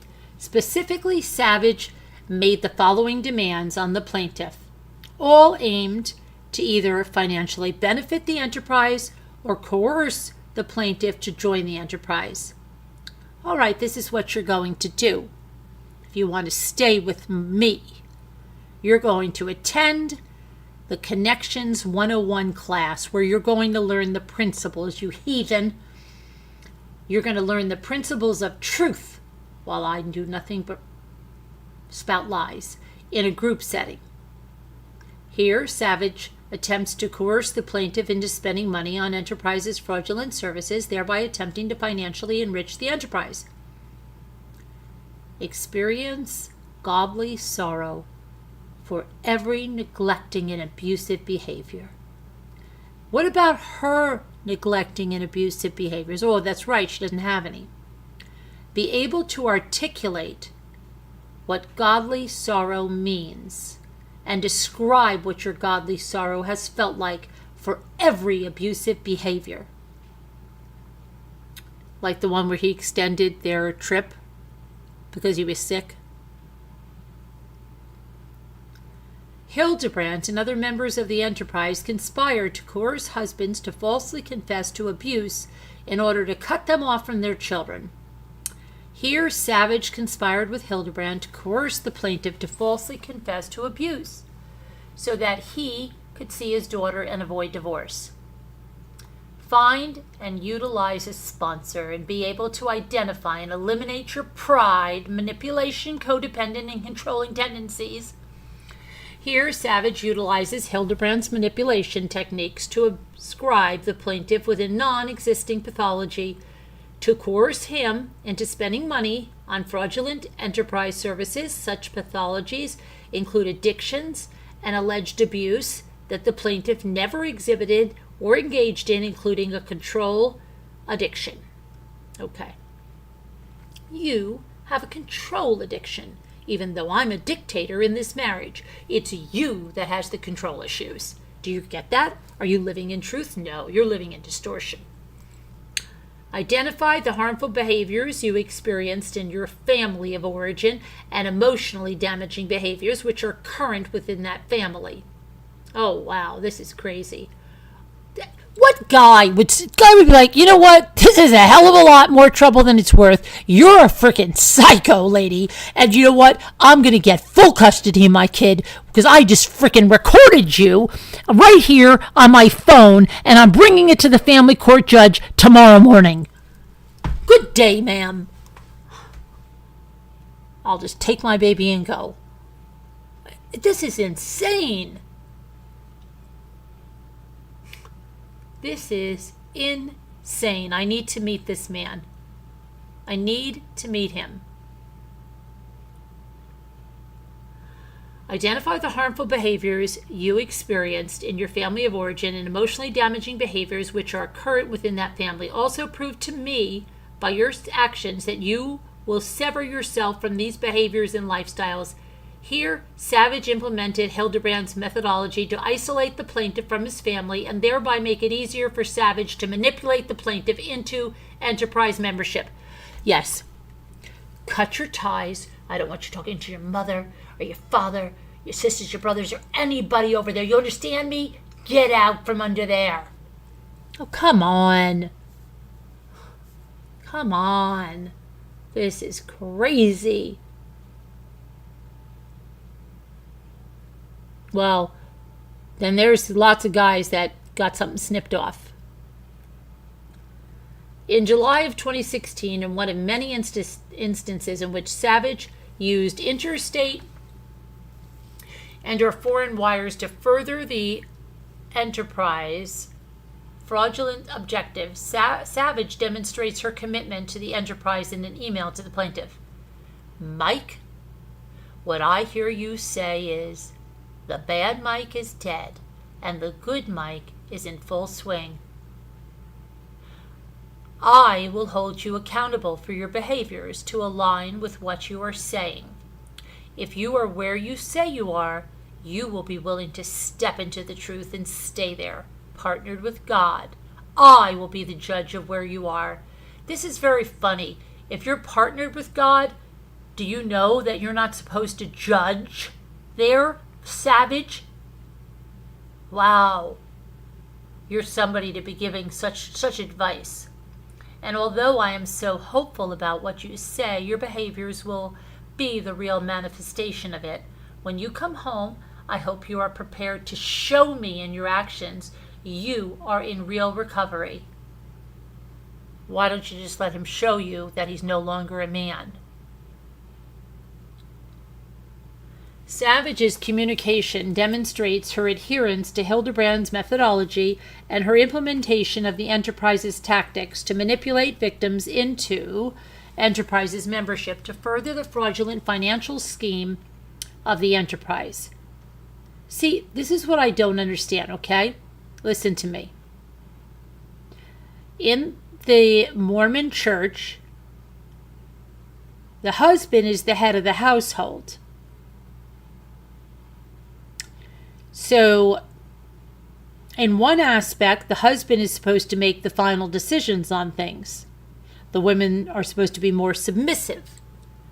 Now you've got the cult within a cult, where it seems like these women are uprising in a spin-off cult inside a cult, and one contradicts the other. Wow. That's crazy. Crazy. Crazy. Crazy. Oh my gosh. Savage's communication demonstrates her adherence to Hildebrandt's methodology and her implementation of the enterprise tactics to manipulate victims into enterprise membership to further the fraudulent financial scheme of the enterprise. Savage implies that the plaintiff must be saved from distortion through punishment to be in truth as defined by Hildebrandt. Savage alleged that the plaintiff had a non-existent addiction that could only be absolved by purchasing services and products through connections, and Savage instructed that the plaintiff can only remediate his relationship with Savage by adhering to Hildebrandt's methodology, purchasing services and products through connections, and pursuing membership in the enterprise for the enterprise's financial benefit. And on or around September 5th of 2016, plaintiff's mother, here's the mother, let's see. Mother, what are you going to do with this wayward son? Oh, mother, this is just, I don't want to be disappointed in you, mother. On or around September 5th of 2016, the plaintiff's mother invited him to Arizona for her birthday and Labor Day. Utilizing a tactic of the Hildebrandt methodology, Savage told the plaintiff that seeing his mother would be abusive and that he could see the child if he did not see his mother. Oh my gosh. Oh my gosh. I don't even want to scroll up to see what this.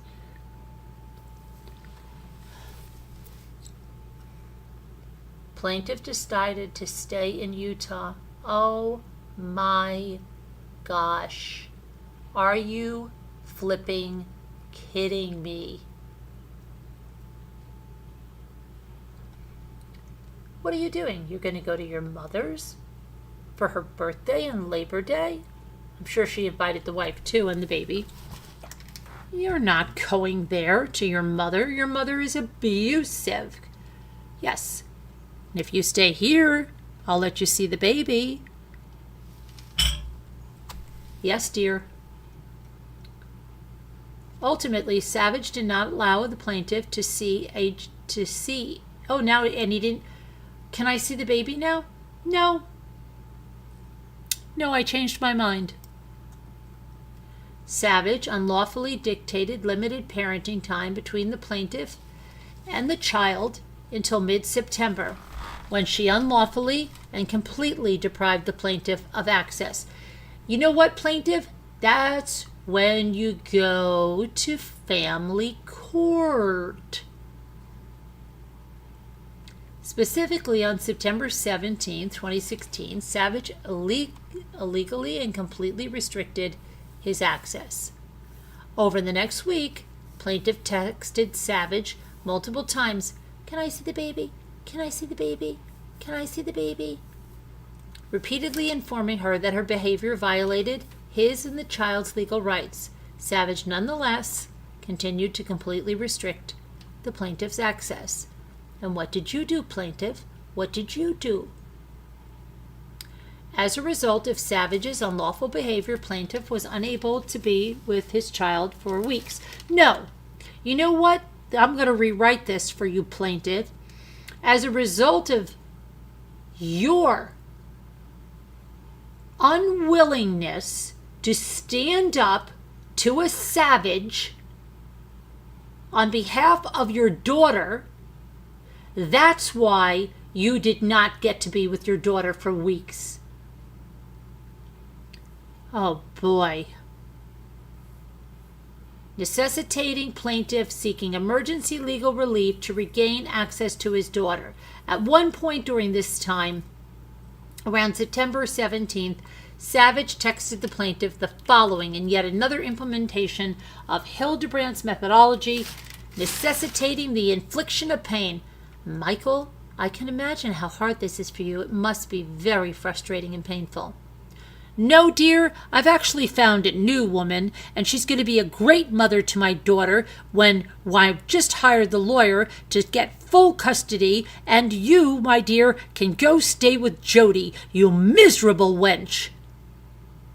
Wow, this is crazy. This is crazy.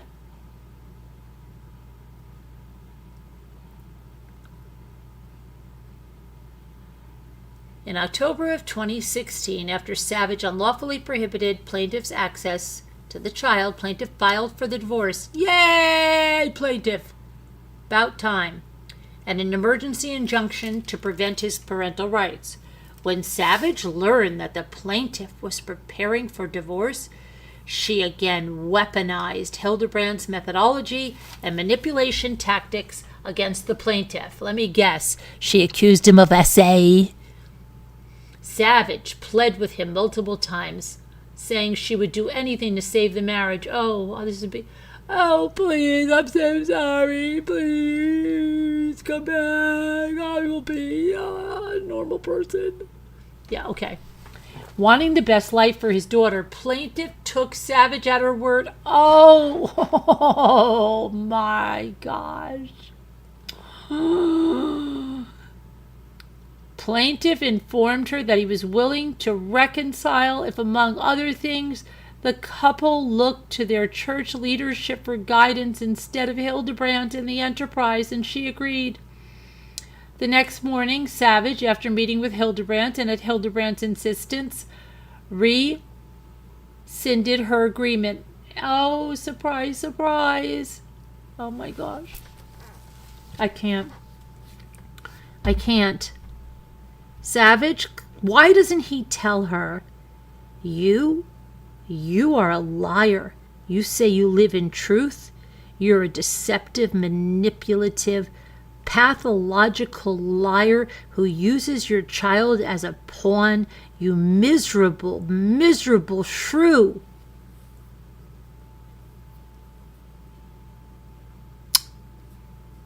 The next morning, Savage, after meeting with Hildebrandt, rescinds her agreement. Savage claims she's not going to meet the plaintiff's reasonable requests about eliminating Enterprise's influence on their lives, including discontinuing financial payments to connections for the financial benefit of the Enterprise because her girls needed her, meaning she could not abandon her fellow Enterprise members. Then get yourself a freaking job, Savage. And if you want to piss away your money to this lady, you do it. But my money's not going there anymore. Not going there anymore. Unbelievable. This is crazy. Like, I can't even believe this is real. I don't know what world this is real in. Oh my gosh. Through Savage's walk back of their agreement, Savage demonstrated unwavering commitment and loyalty to Hildebrandt, the Enterprise, and its fraudulent scheme. Okay, you know what you should have done, plaintiff?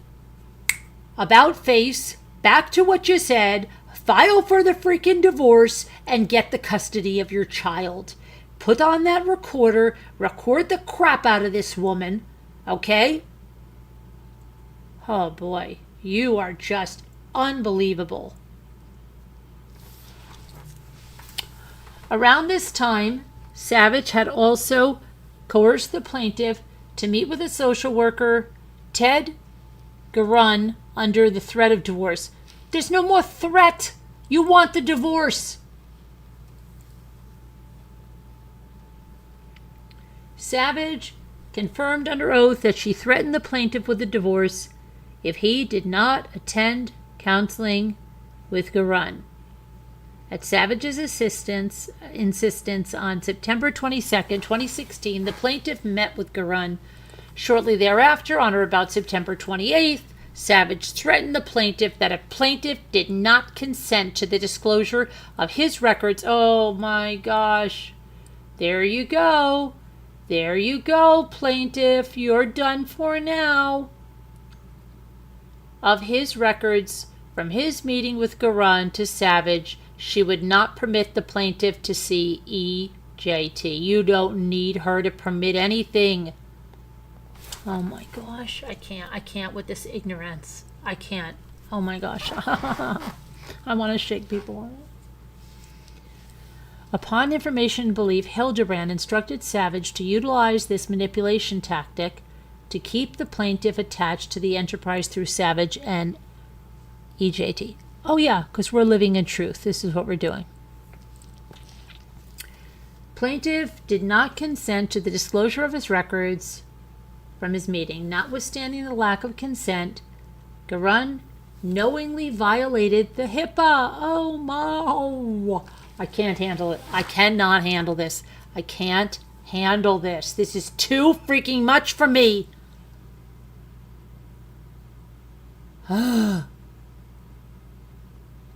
After this meeting and calling Savage, and he reported false information to her despite the plaintiff informing Garun repeatedly that he was not authorized to discuss the plaintiff's confidential information with anyone.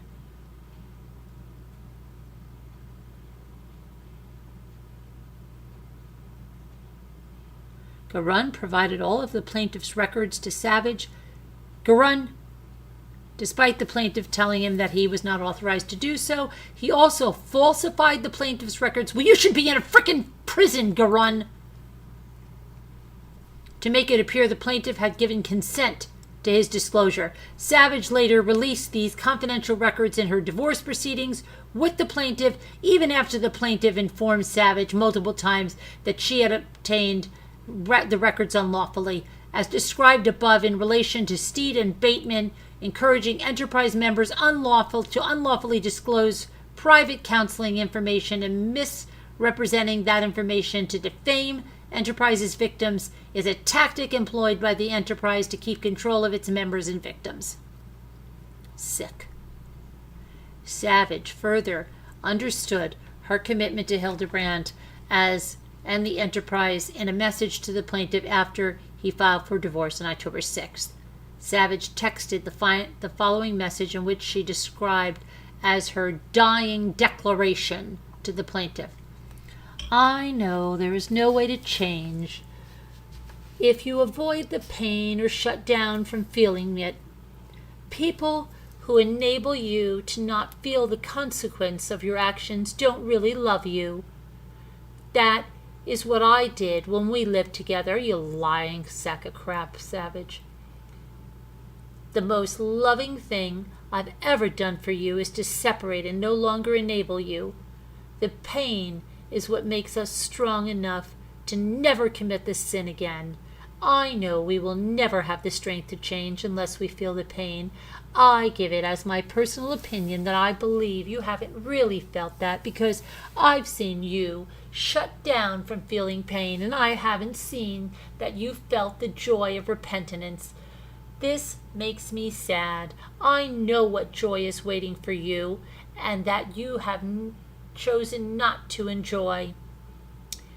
The message again demonstrates Savage's commitment to Hildebrandt's methodology, particularly through the use of enterprise vernacular and her implementation of enterprise's tactics to manipulate victims into enterprise's membership to further the fraudulent financial scheme of enterprise. Savage implements enterprise's belief in the infliction of pain to achieve manipulation of enterprise's victims into financially enriching the enterprise, and in use of isolation as a form of victimization and coercion. Plaintiff and Savage were awarded, they were divorced, oh my goodness, March 13th of 2018, yay! After their divorce was finalized, Savage's commitment to the enterprise only deepened, and Savage began implementing the enterprise's objectives of child abuse and child torture with EJT. Through her implementation, Savage actively and intentionally commits aggravated child abuse against the child. Good. And you didn't call the police, and you didn't bring the police there, and you didn't go, oh my gosh, I can't. Savage's intentional actions, detailed in paragraphs 233 through 275, herein constitute willful, malicious, and intentional behavior, or at the very least constitute a knowing and reckless indifference towards and a disregard of the rights of the plaintiff. Oh my gosh, what is wrong with our humanity? What is wrong with them? Oh my gosh. Savage implements the enterprise's tactics of child abuse. The child has experienced aggravated child abuse while under Savage's care. Savage has abused and tortured, resulting in severe injuries. Then get the child away.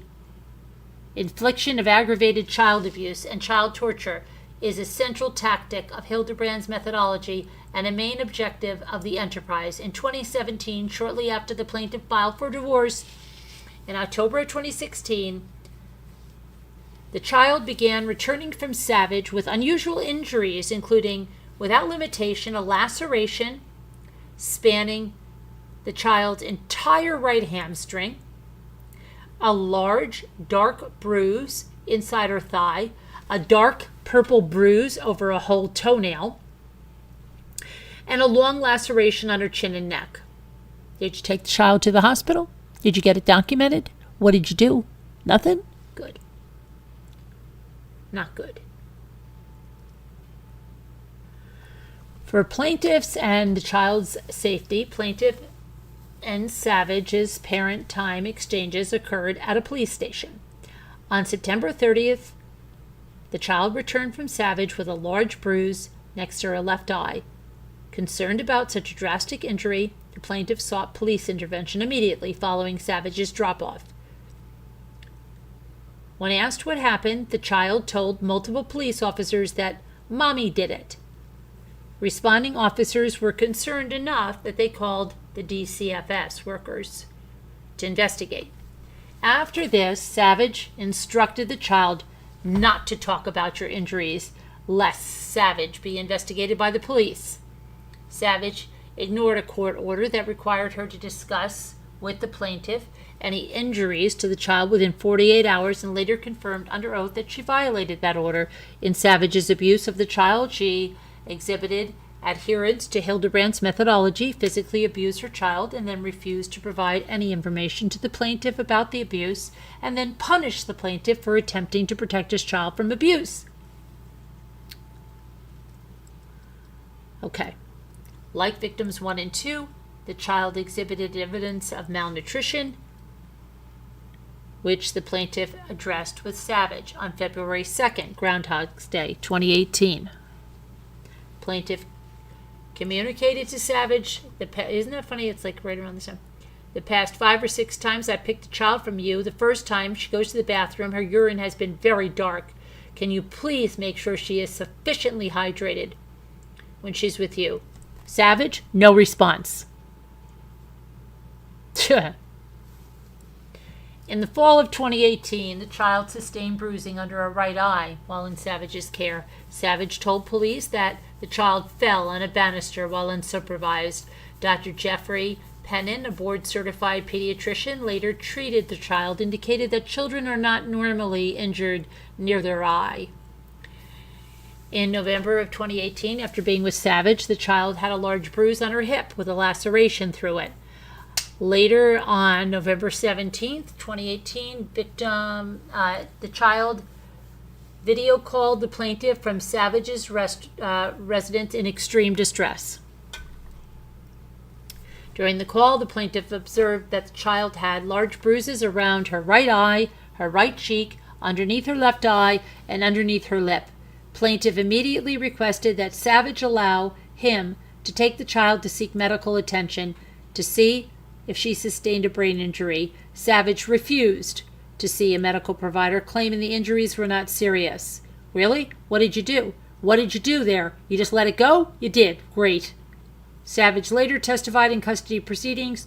She may have instructed the child to tell the plaintiff that a mirror fell on her. Wow, wow, wow. Oh my gosh. Refusing to allow victims of abuse to seek medical attention for their injuries is another tactic of the Hildebrandt methodology, and it's akin to the abuse Franke and Hildebrandt perpetuated on victims 1 and 2. Plaintiff took the child to see Dr. Penman immediately after the child returned to him. Dr. Penman observed the injuries, and plaintiff showed Dr. Penman pictures of the recent injuries to the hip. The child told the doctor that she injured her hip falling on a sidewalk, and she injured her face when a mirror fell on her. The doctor reported the child's face and hip injuries to DCFS because the explanations were inconsistent with the injuries. Upon information and belief, DCFS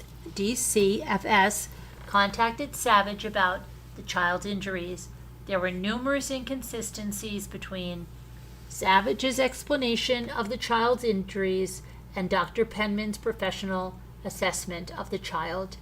Savage told DCFS, oh, here we go, DCFS, great, okay, that the cut underneath the child's lip was a rash. Dr. Penman said the rash on the chin was too linear to be a rash. He said it was an abrasion. Savage told DCFS that the child only had one bruise on the right side of her face. Dr. Penman said that the right eye actually had a bruise above and below it. Savage told DCFS that the child received the cut on her hip by falling on an ottoman onto a jewelry box. Wow, that sounds great. That sounds like a safe household, doesn't it? A mirror fell on her head. Great, wonderful. What about the mirror? Dr. Penman said the bruise on her hip could not have happened from falling off of an ottoman and onto a jewelry box. Right? Adding that she would have had have to fall a long way to get a bruise that size. That was also inconsistent with the account of falling on a sidewalk. Savage also told DCFS a mirror fell on the child when she was unsupervised. Great, they should take your kids away for just that, okay? Dr. Penman said it was unlikely that a flat surface would cause a bruise above and below the eye.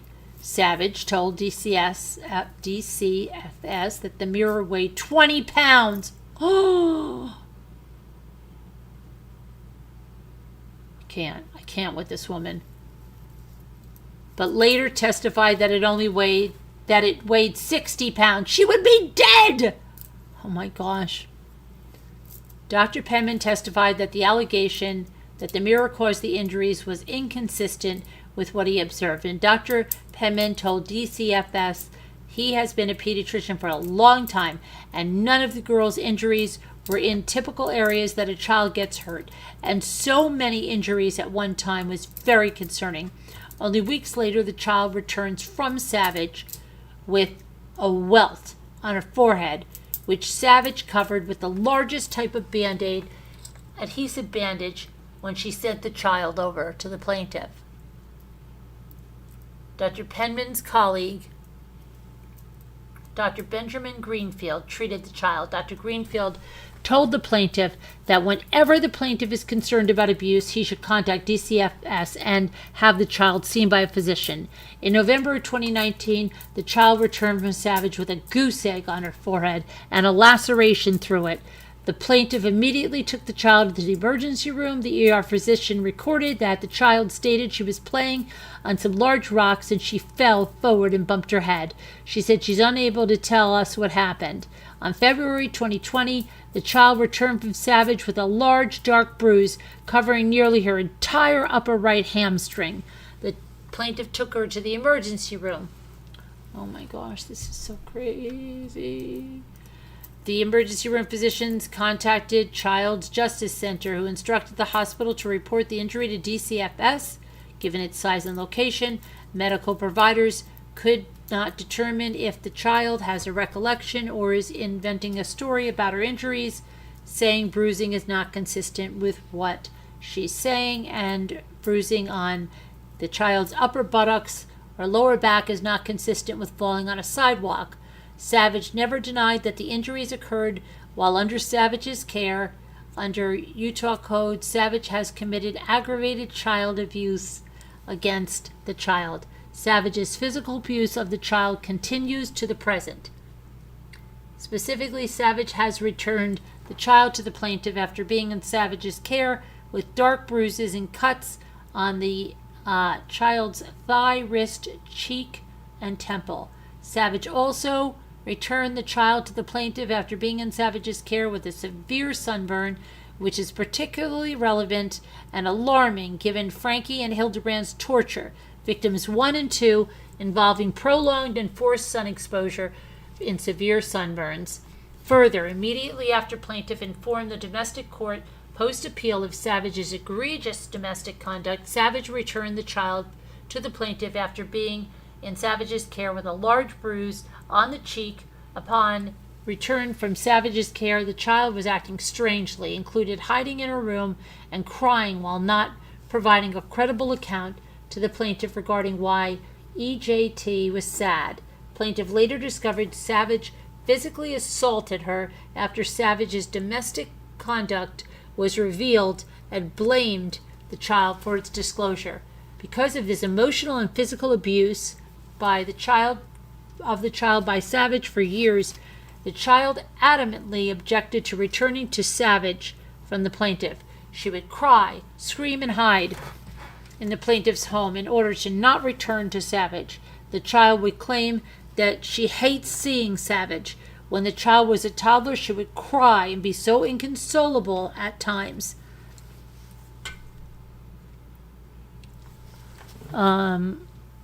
Savage either called the plaintiff asking him to talk to the child or returned to the drop-off location for him to calm the child down.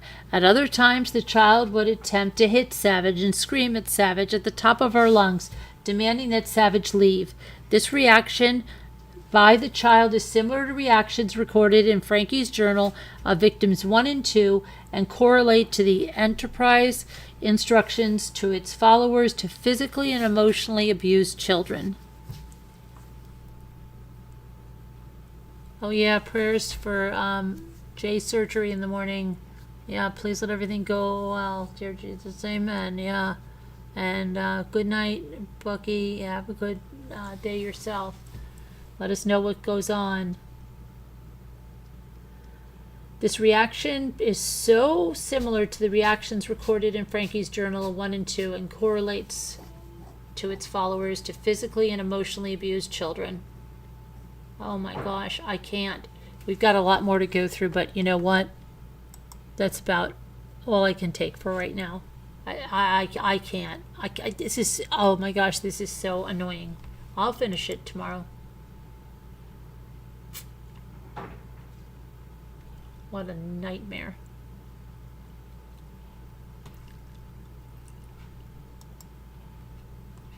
What a nightmare.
That was easy.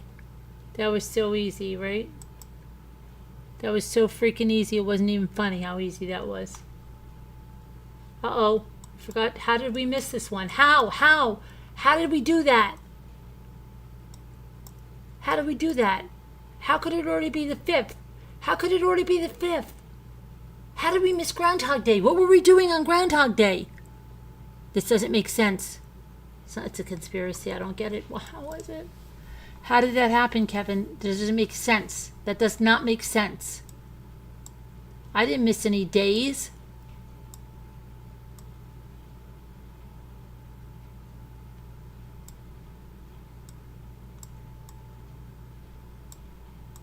That's a lie.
Okay, I got that all by myself.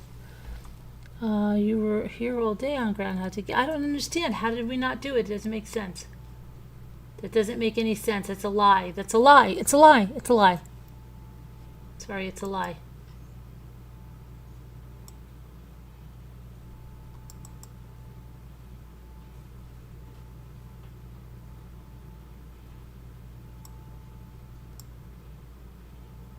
Look at that.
Murder of crows.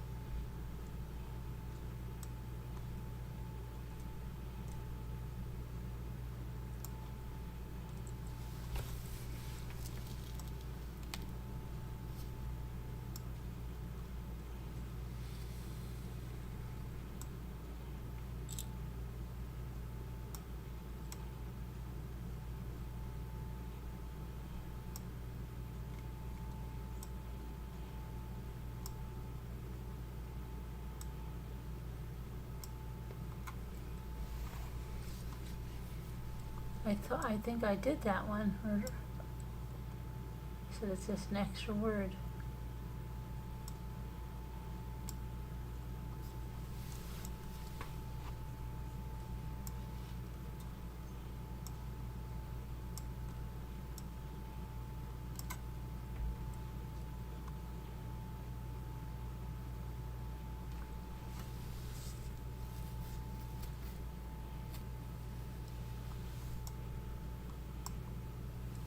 All right, thank you, Murder of Crows. Okay, that's going to be it for tonight. I love you guys. God bless. We'll do more tomorrow. Everybody be good, be kind, be a nice person. Don't be someone like crazy. I love you. God bless. Prayers. Thank you.